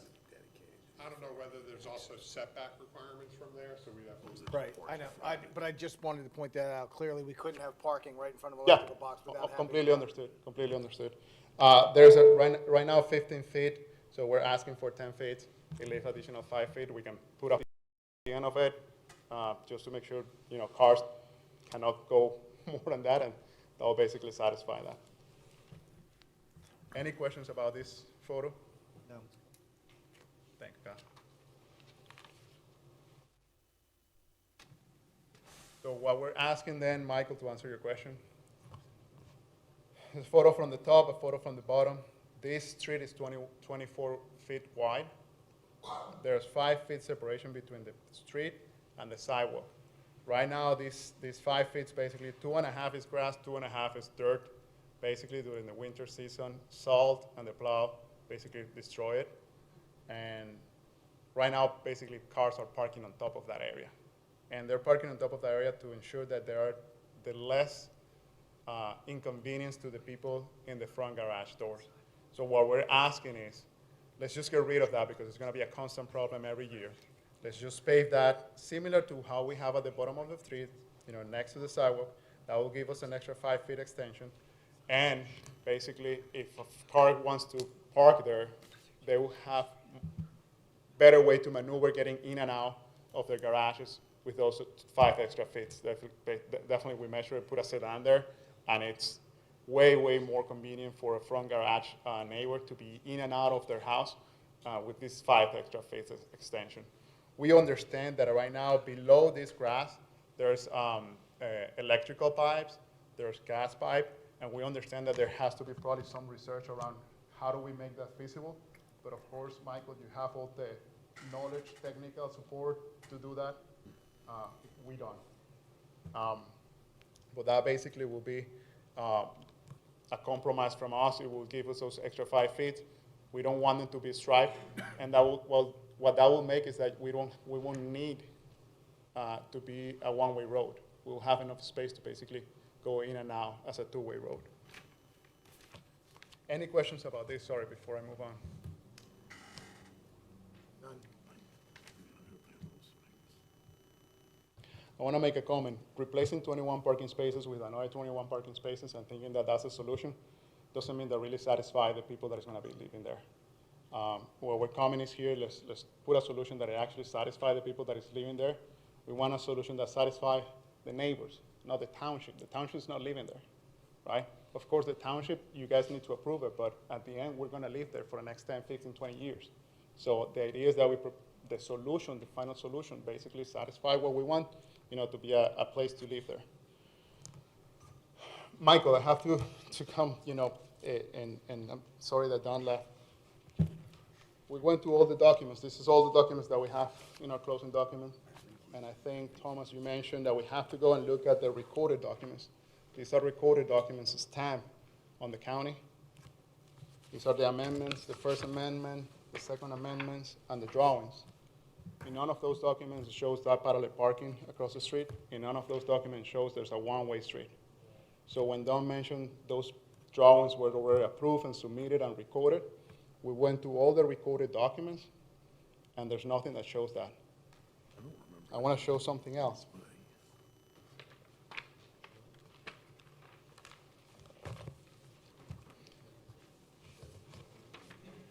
This is basically a snapshot of one of the drawings on the exhibits.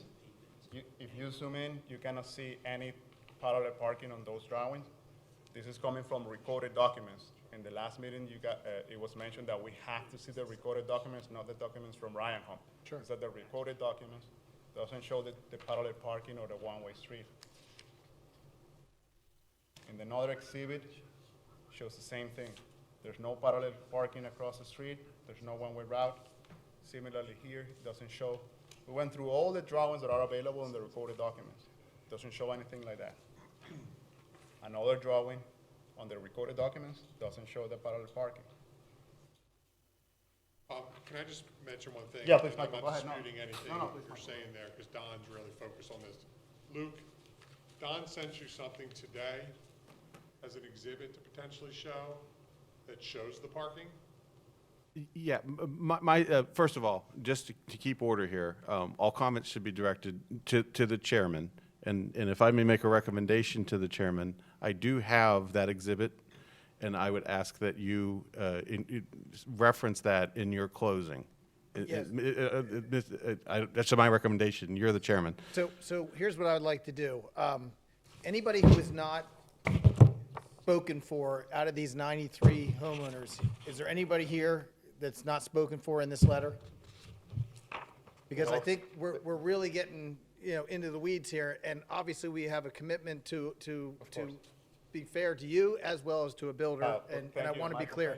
So are you guys okay with shutting questions down? He's pretty much spoken for everybody? Everybody's, okay, all right, okay. All right, good. So what I'm going to do is, I'll give you another 2 minutes to wrap up. Thank you, appreciate it. And then I'll allow the builder. Yes, of course, Mike. Right, okay. So this is on our HOA portal where all the documents are loaded, and you cannot see it there. I highlighted in yellow. Those documents were loaded in the portal for the homeowners to download in 2020, 2021. You see here, and you cannot see it because it's too small. What you're making reference, which is this drawing that shows the parallel parking, that drawing was loaded in May 3rd, 2022. So on May 3rd, 2022 is when the drawings that shows parallel parking were loaded to us and available to anyone that purchased a house in Ryan Homes. So I want to be very emphatic that, when we said there's recorded documents, we went to those. These are the stamped one. These are stamped. This is not like a draft. These are stamped documents that are stamped. January 17, 2020. I want to close because I don't want to take too much time. I ask you guys, supervisors, if you were living there, what would you like these township supervisors to rule against? Just put yourself in our shoes. Michael, if you were living here, what would you like? I know that you have a passion to develop communities. At the end of it, you don't want to develop a community to have angry neighbors. It is what it is. Thank you for bringing your attorney. We don't want to go to that route. Right. That's not what we want. We want to compromise. We want to have a win-win solution here. I want to give you guys the opportunity to do what's right, what is the right thing. Additionally, and this was a comment from Donna, sorry that he's not here, but it was mentioned that it costs money to do these changes that we're proposing. We get it, it costs money. But there's a lot of savings as well that we have to consider. There's savings about buying the plastic enclosure for the underground water system. There's savings about doing those 21 parking spaces there.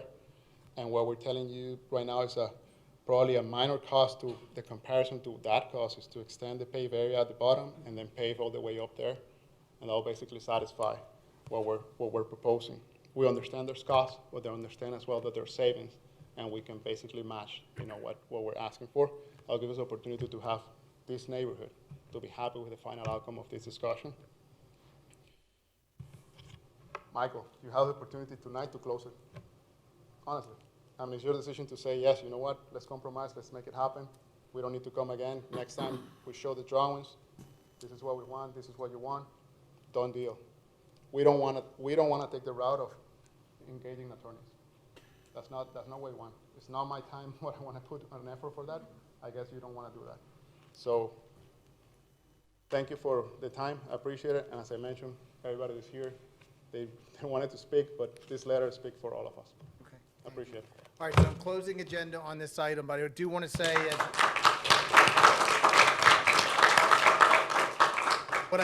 You said they could have No, I'm closing the agenda for the crowd, for the audience. I'm sorry, I keep saying crowd. I do want to say, I've been doing this for 7 years. I have, first of all, never seen so many people so prepared. I'm in awe, first of all. Second of all, the amount of time and effort that you guys put into this is to be applauded, because, I can tell you right now, based off of what I've seen tonight, I've never seen anything like it from any other group. The third thing is, thank you guys all for being so respectful and not argumentative and taking turns and allowing everybody to get this out and getting it closed fairly quickly and very precise. So thank you. No, thank you, Kyle, I appreciate it. Thank you for your time. Okay, so now we'll have,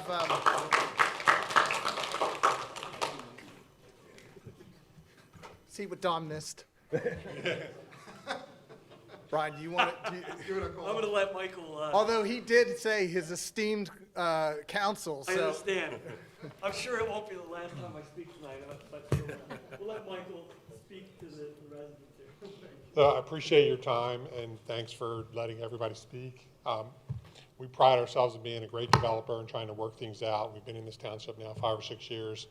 There's another project we're working on for another 7 years, and you got to work through issues and work with people. And I think everybody would attest to, even though Don got a little upset tonight, he's been a great guy.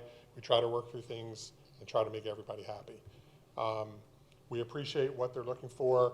I think a lot of times in development, the developer gets a plan approved. We worked with the Planning Commission for years. They said parallel parking.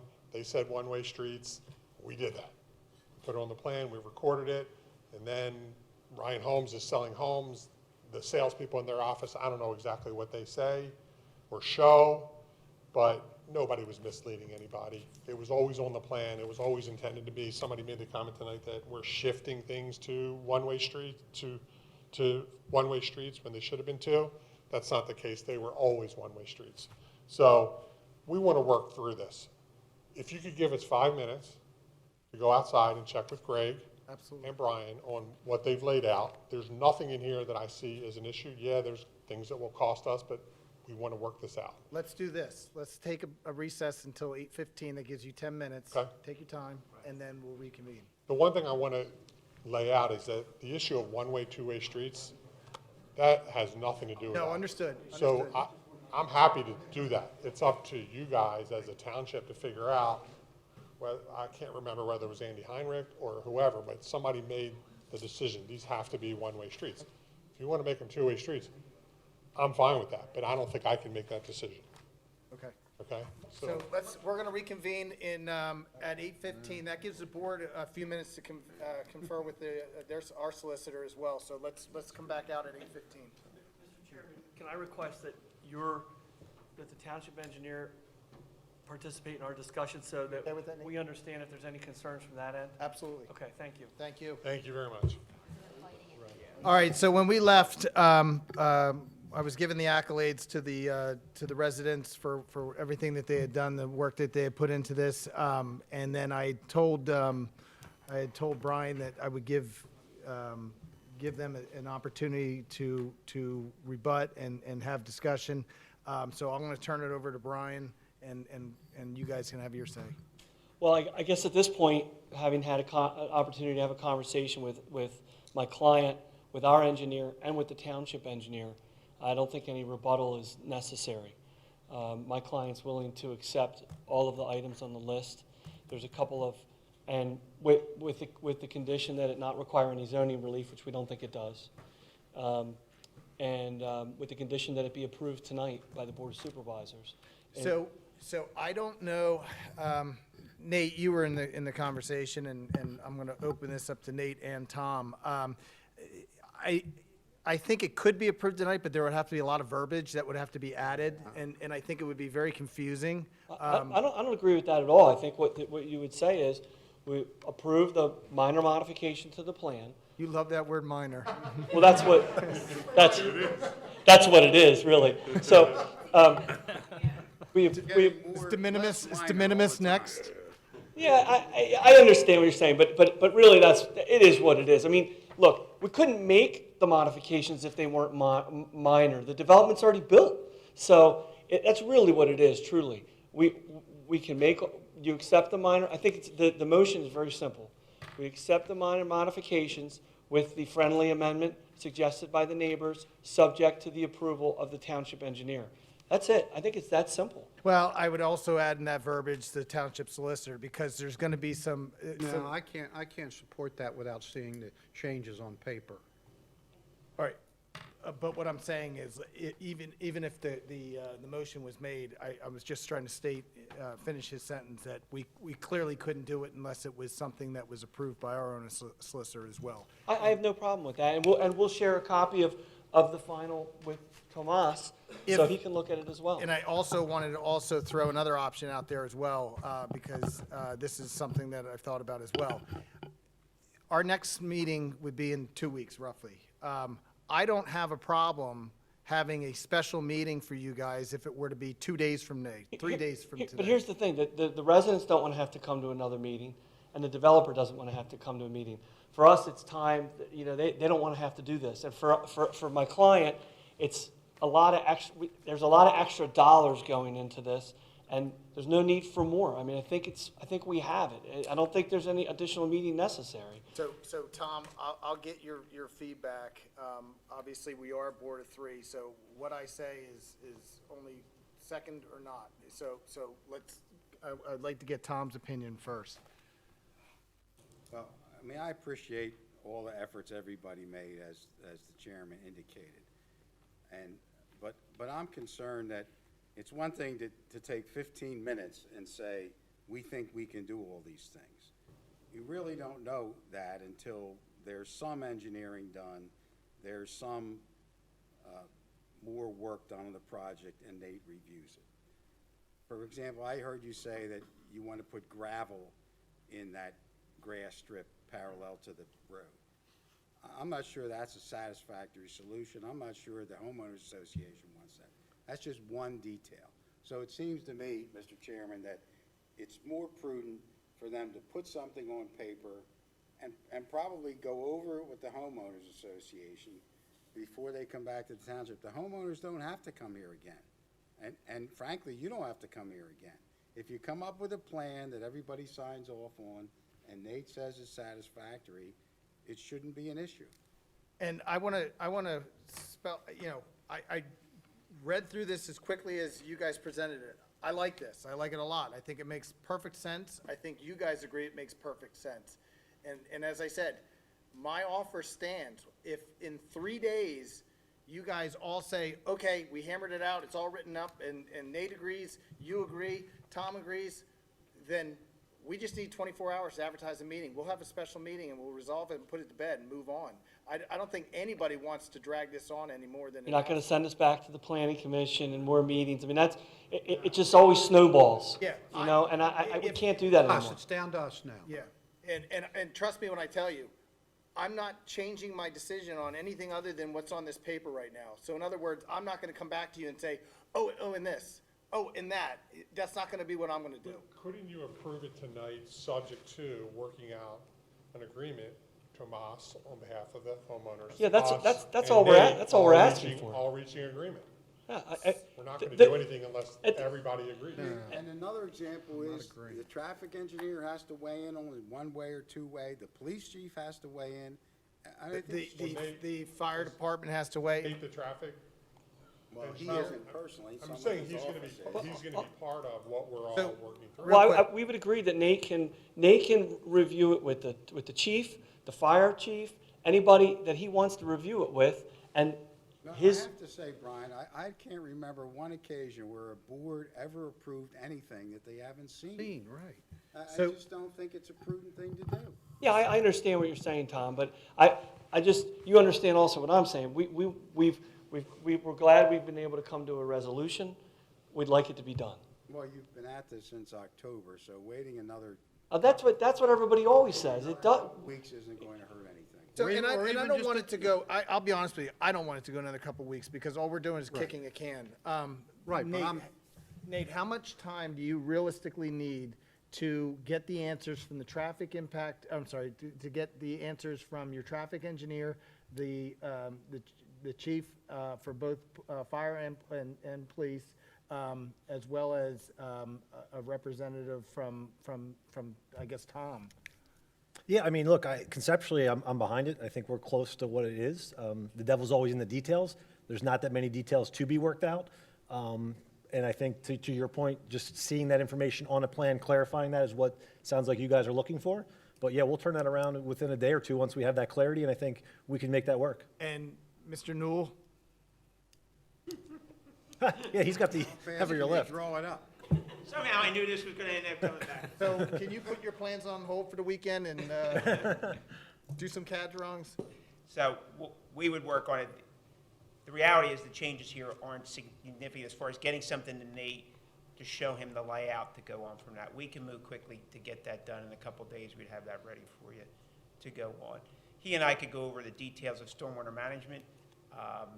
We're confident we can work that out. We've already talked about that. That's probably a detail for a little later, but the details of layout so that you can see geometry and get it to the fire marshal, we can do quickly. So I'm just, Tuesday, Wednesday next week, is that something that works for you guys?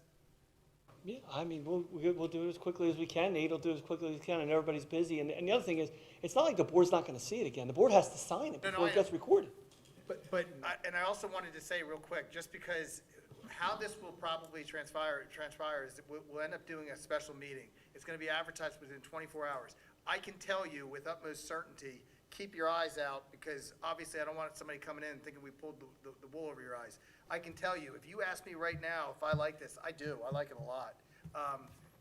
Nothing's probably going to change on my end unless it was some stupid little detail, but for the most part, I like it a lot. I would just say, keep your eyes out, because township website, Luke, right, will advertise it. We'll just contact you guys. Well, it's too hard to contact Yeah, I everybody mean, that's the here. leader and. Josh can get it out to us. That's what I mean, yeah. the So HOA. we can distribute an email to everybody. I mean, you got 93 signatures, I'm sure you can get a hold of people quick. But I think how we'll leave it is, we would have one contact person, so we'll make that you, and then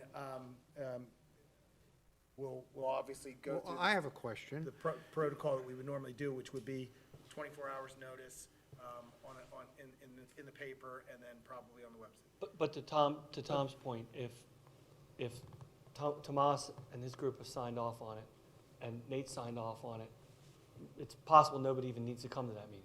Correct. I have a question, and Yeah, may go I ask ahead. it? At the special meeting, are we going to go through and have the public comment it, or are you going to have it approved already by the representative? I think it's, Ideally, We need to wanna know, have a- we really need to know that, so we don't go through another, I'm sorry, Mr. Rockland, please, Carl. go ahead. No, ideally, we want to, Michael, work with you as well, and Nate, and just get it signed, and, it Are comes you- just for approval. And you'll do it quickly? Yeah. You're okay with being in the Both are interested to get this done, of course, and, again, the only thing that we all want is we have all the signatures for what is written there. We don't want any modification to that. If there's a modification, it's because 10 feet cannot be done, it has to be 9, or it has to be 8 to get that from a township recommendation. So we don't want something in between.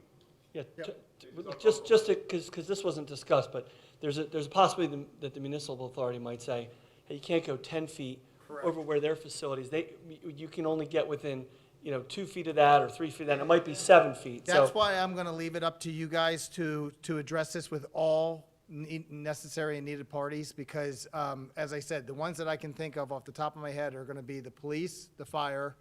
We're gonna rely on Nate, Sure. we're gonna rely on Nate to Yep. basically coordinate all of that, and then Tom can give his final sign off, and we should be good. And, And of course, Tomas will do the same. As well as reach out to the representatives of the municipal authority as well. I think that, like we said, we're going to have them involved in this for some of it. Well, I think Tom can handle that, because he represents the municipal authority, so. Well, I'm just saying in general, we, if there's somebody else you guys can think of that I can't, that's. We'll check those boxes. Yep. Yeah. Yep.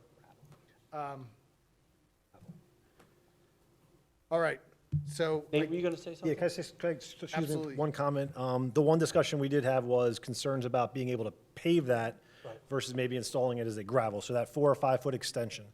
The concern would be the utilities underneath and having to re-excavate, the sidewalk getting damaged. There's a lot of complications with that. So one comment and just one discussion item was possibly, doing that with a backfilled 2A modified stone gravel scenario. So I just want to put that out there because that was something that was discussed, and I don't want that to be perceived as something at the 11th hour. Any of the utilities should be well under, We don't know until we check, so. yeah, I was going to say, I think that any of the utilities, as far as I can think of, the nearest one maybe would be cable or No, electric lines are not as deep as you think. Yeah. What was this? So going back, I spoke, with Julie, and Julie spoke with Don. The only consideration that Don has at that moment around paving that area, it was cost. That's it. Not technical problems, not technical limitations. It can be done. It just costs money, and we get it. We're saving some in some places. We're investing in somewhere else. That's all that we're asking. We don't, I mean, Don's not here, so we don't Yeah. know that. I understand he doesn't hear. We but don't know the answer to that. And I just wanted to question. put, bring in this proposal. I just wanted to put it out Yeah. there because it was discussed, and I didn't want that to be perceived later as somebody switching things out on you guys. So I just wanted to Agreed. put it I out there, appreciate that's all. that, Nate, because I was going to make that point. Okay, one last point that I have, I wanted to comment that I think should be addressed. I'm not saying it's a deal breaker, but I would love to see it, is I would like to see a curb between that walkway and that pavement. Now, you don't have to address that right this second. I'm talking about the additional 5 foot of asphalt that you were talking about. Structure stormwater? Well, Logistically, you can't add curb. okay, all right, I'll talk to Nate about that. All right, anything else on this? We've already talked to the audience and. But can I just at least, if I'm not going to get approval tonight, can I at least get a poll of the board that everybody, all the board members are good with this, as long as everything pans out as we've It has discussed? to be hidden, so I'm just gonna tell you, I don't know what mom's saying, but I'm hidden. Yeah, I like it. Okay, thank you. All right, thank you, guys. All right, so we're gonna go on to new business, which would be, Might as well let them, everybody. oh, yeah, walk if you guys out. wanna leave, feel You guys free. can go. Now's a good time. See you guys. Have a good night. Be safe. Thank you very much. Good to see you. Thank you. No problem. Excellent work. We got some vacancies on committees. Yeah, really, I think we got to get some of us involved here. Thank you, good job. Good job.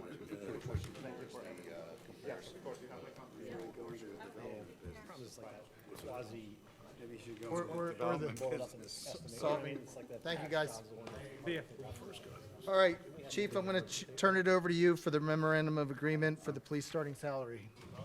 As you know, we've had discussions over the last couple months in regards to issues that every police department is having right now in regards to recruiting new police officers, luring them to our municipality and whatnot. And one of the things that we're concerned about is that in the present collective bargaining agreement with our police officers, we have a fairly, what I consider to be low starting salary, and that is $45,000. It's difficult to get other officers to come to our municipality at that rate.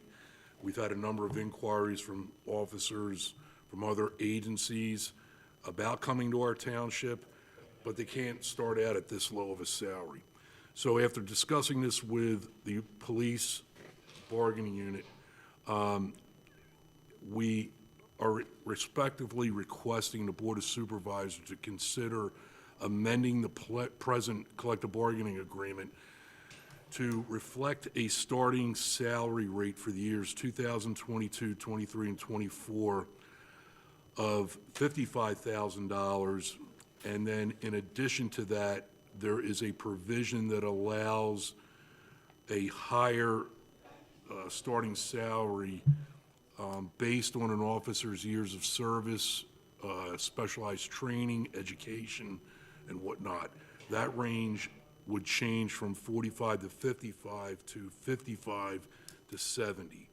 So starting salary 55 with an adjusted range, if it applies, of 55 to 70.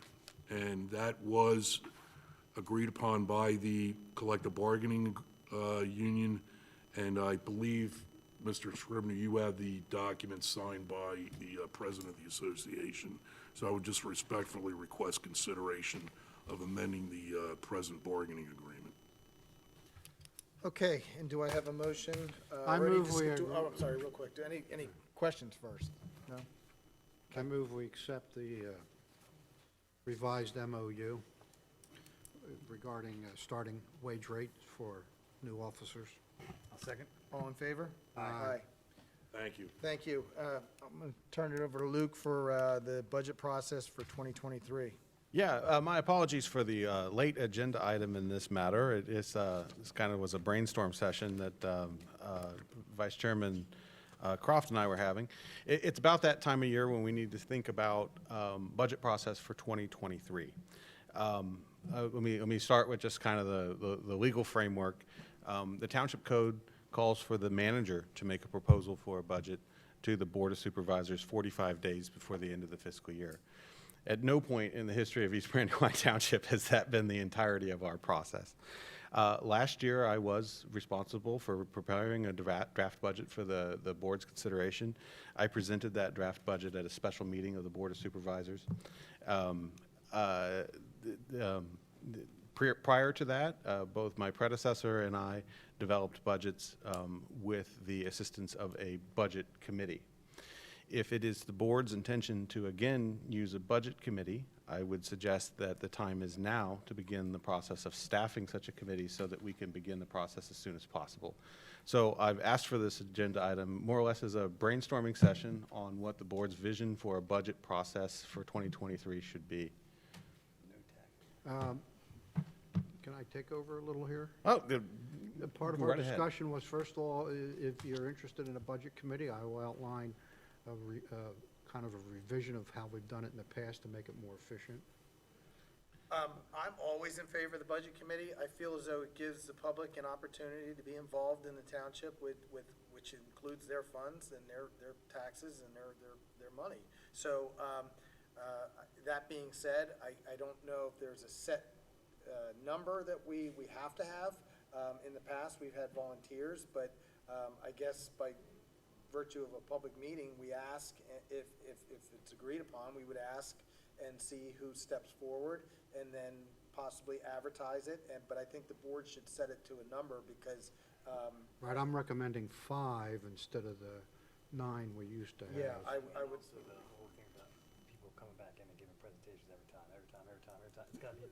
Right, they only have to come out, and the presentations will be limited to a certain amount of time. Yeah.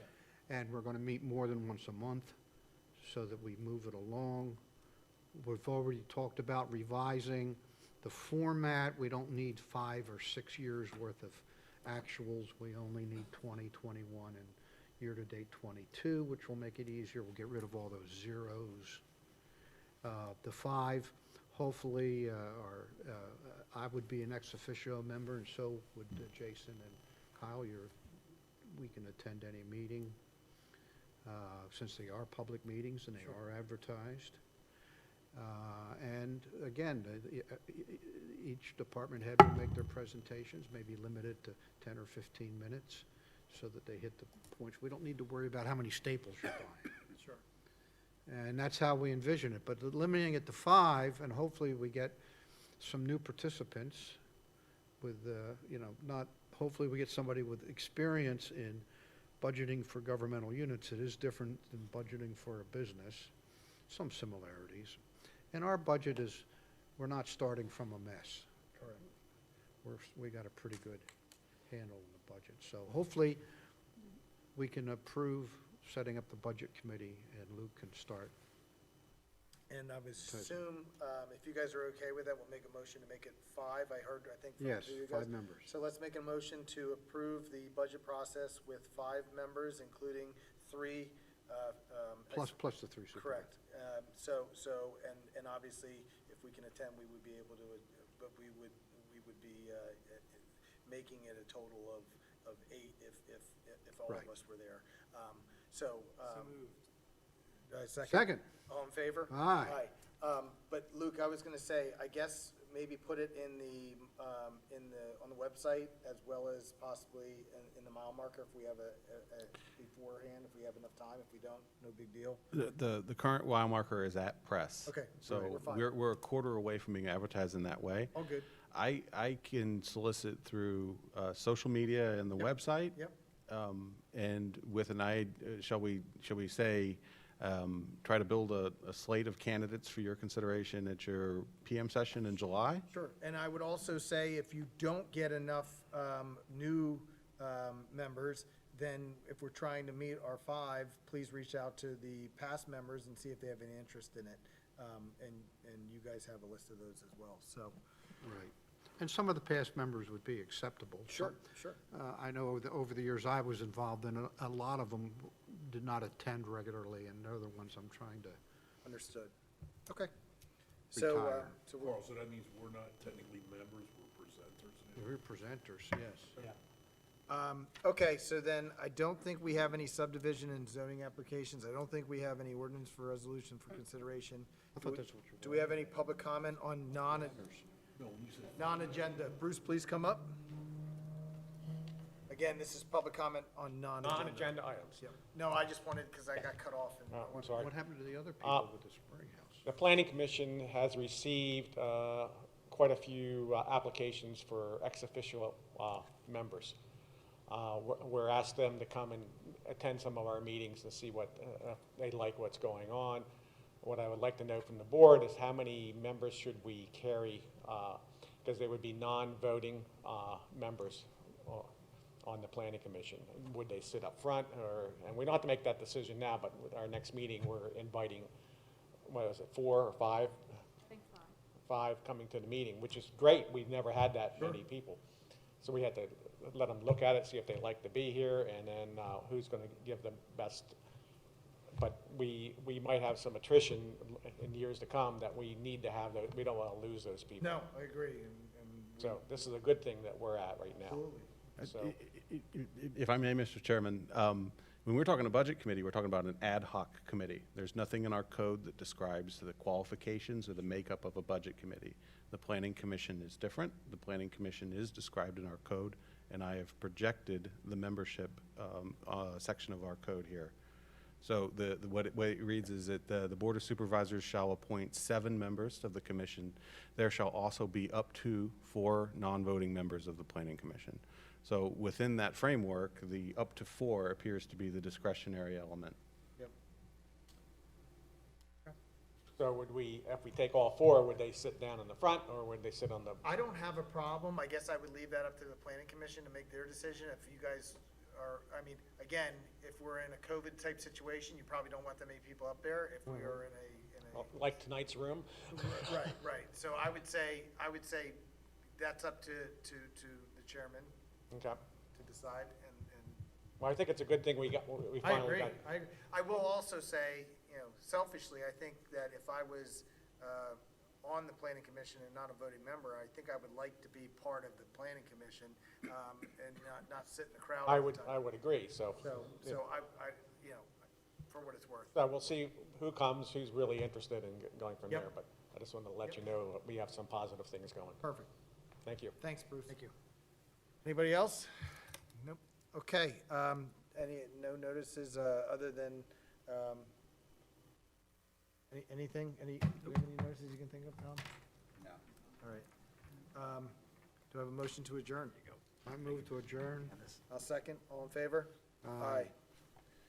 Thank you, everybody.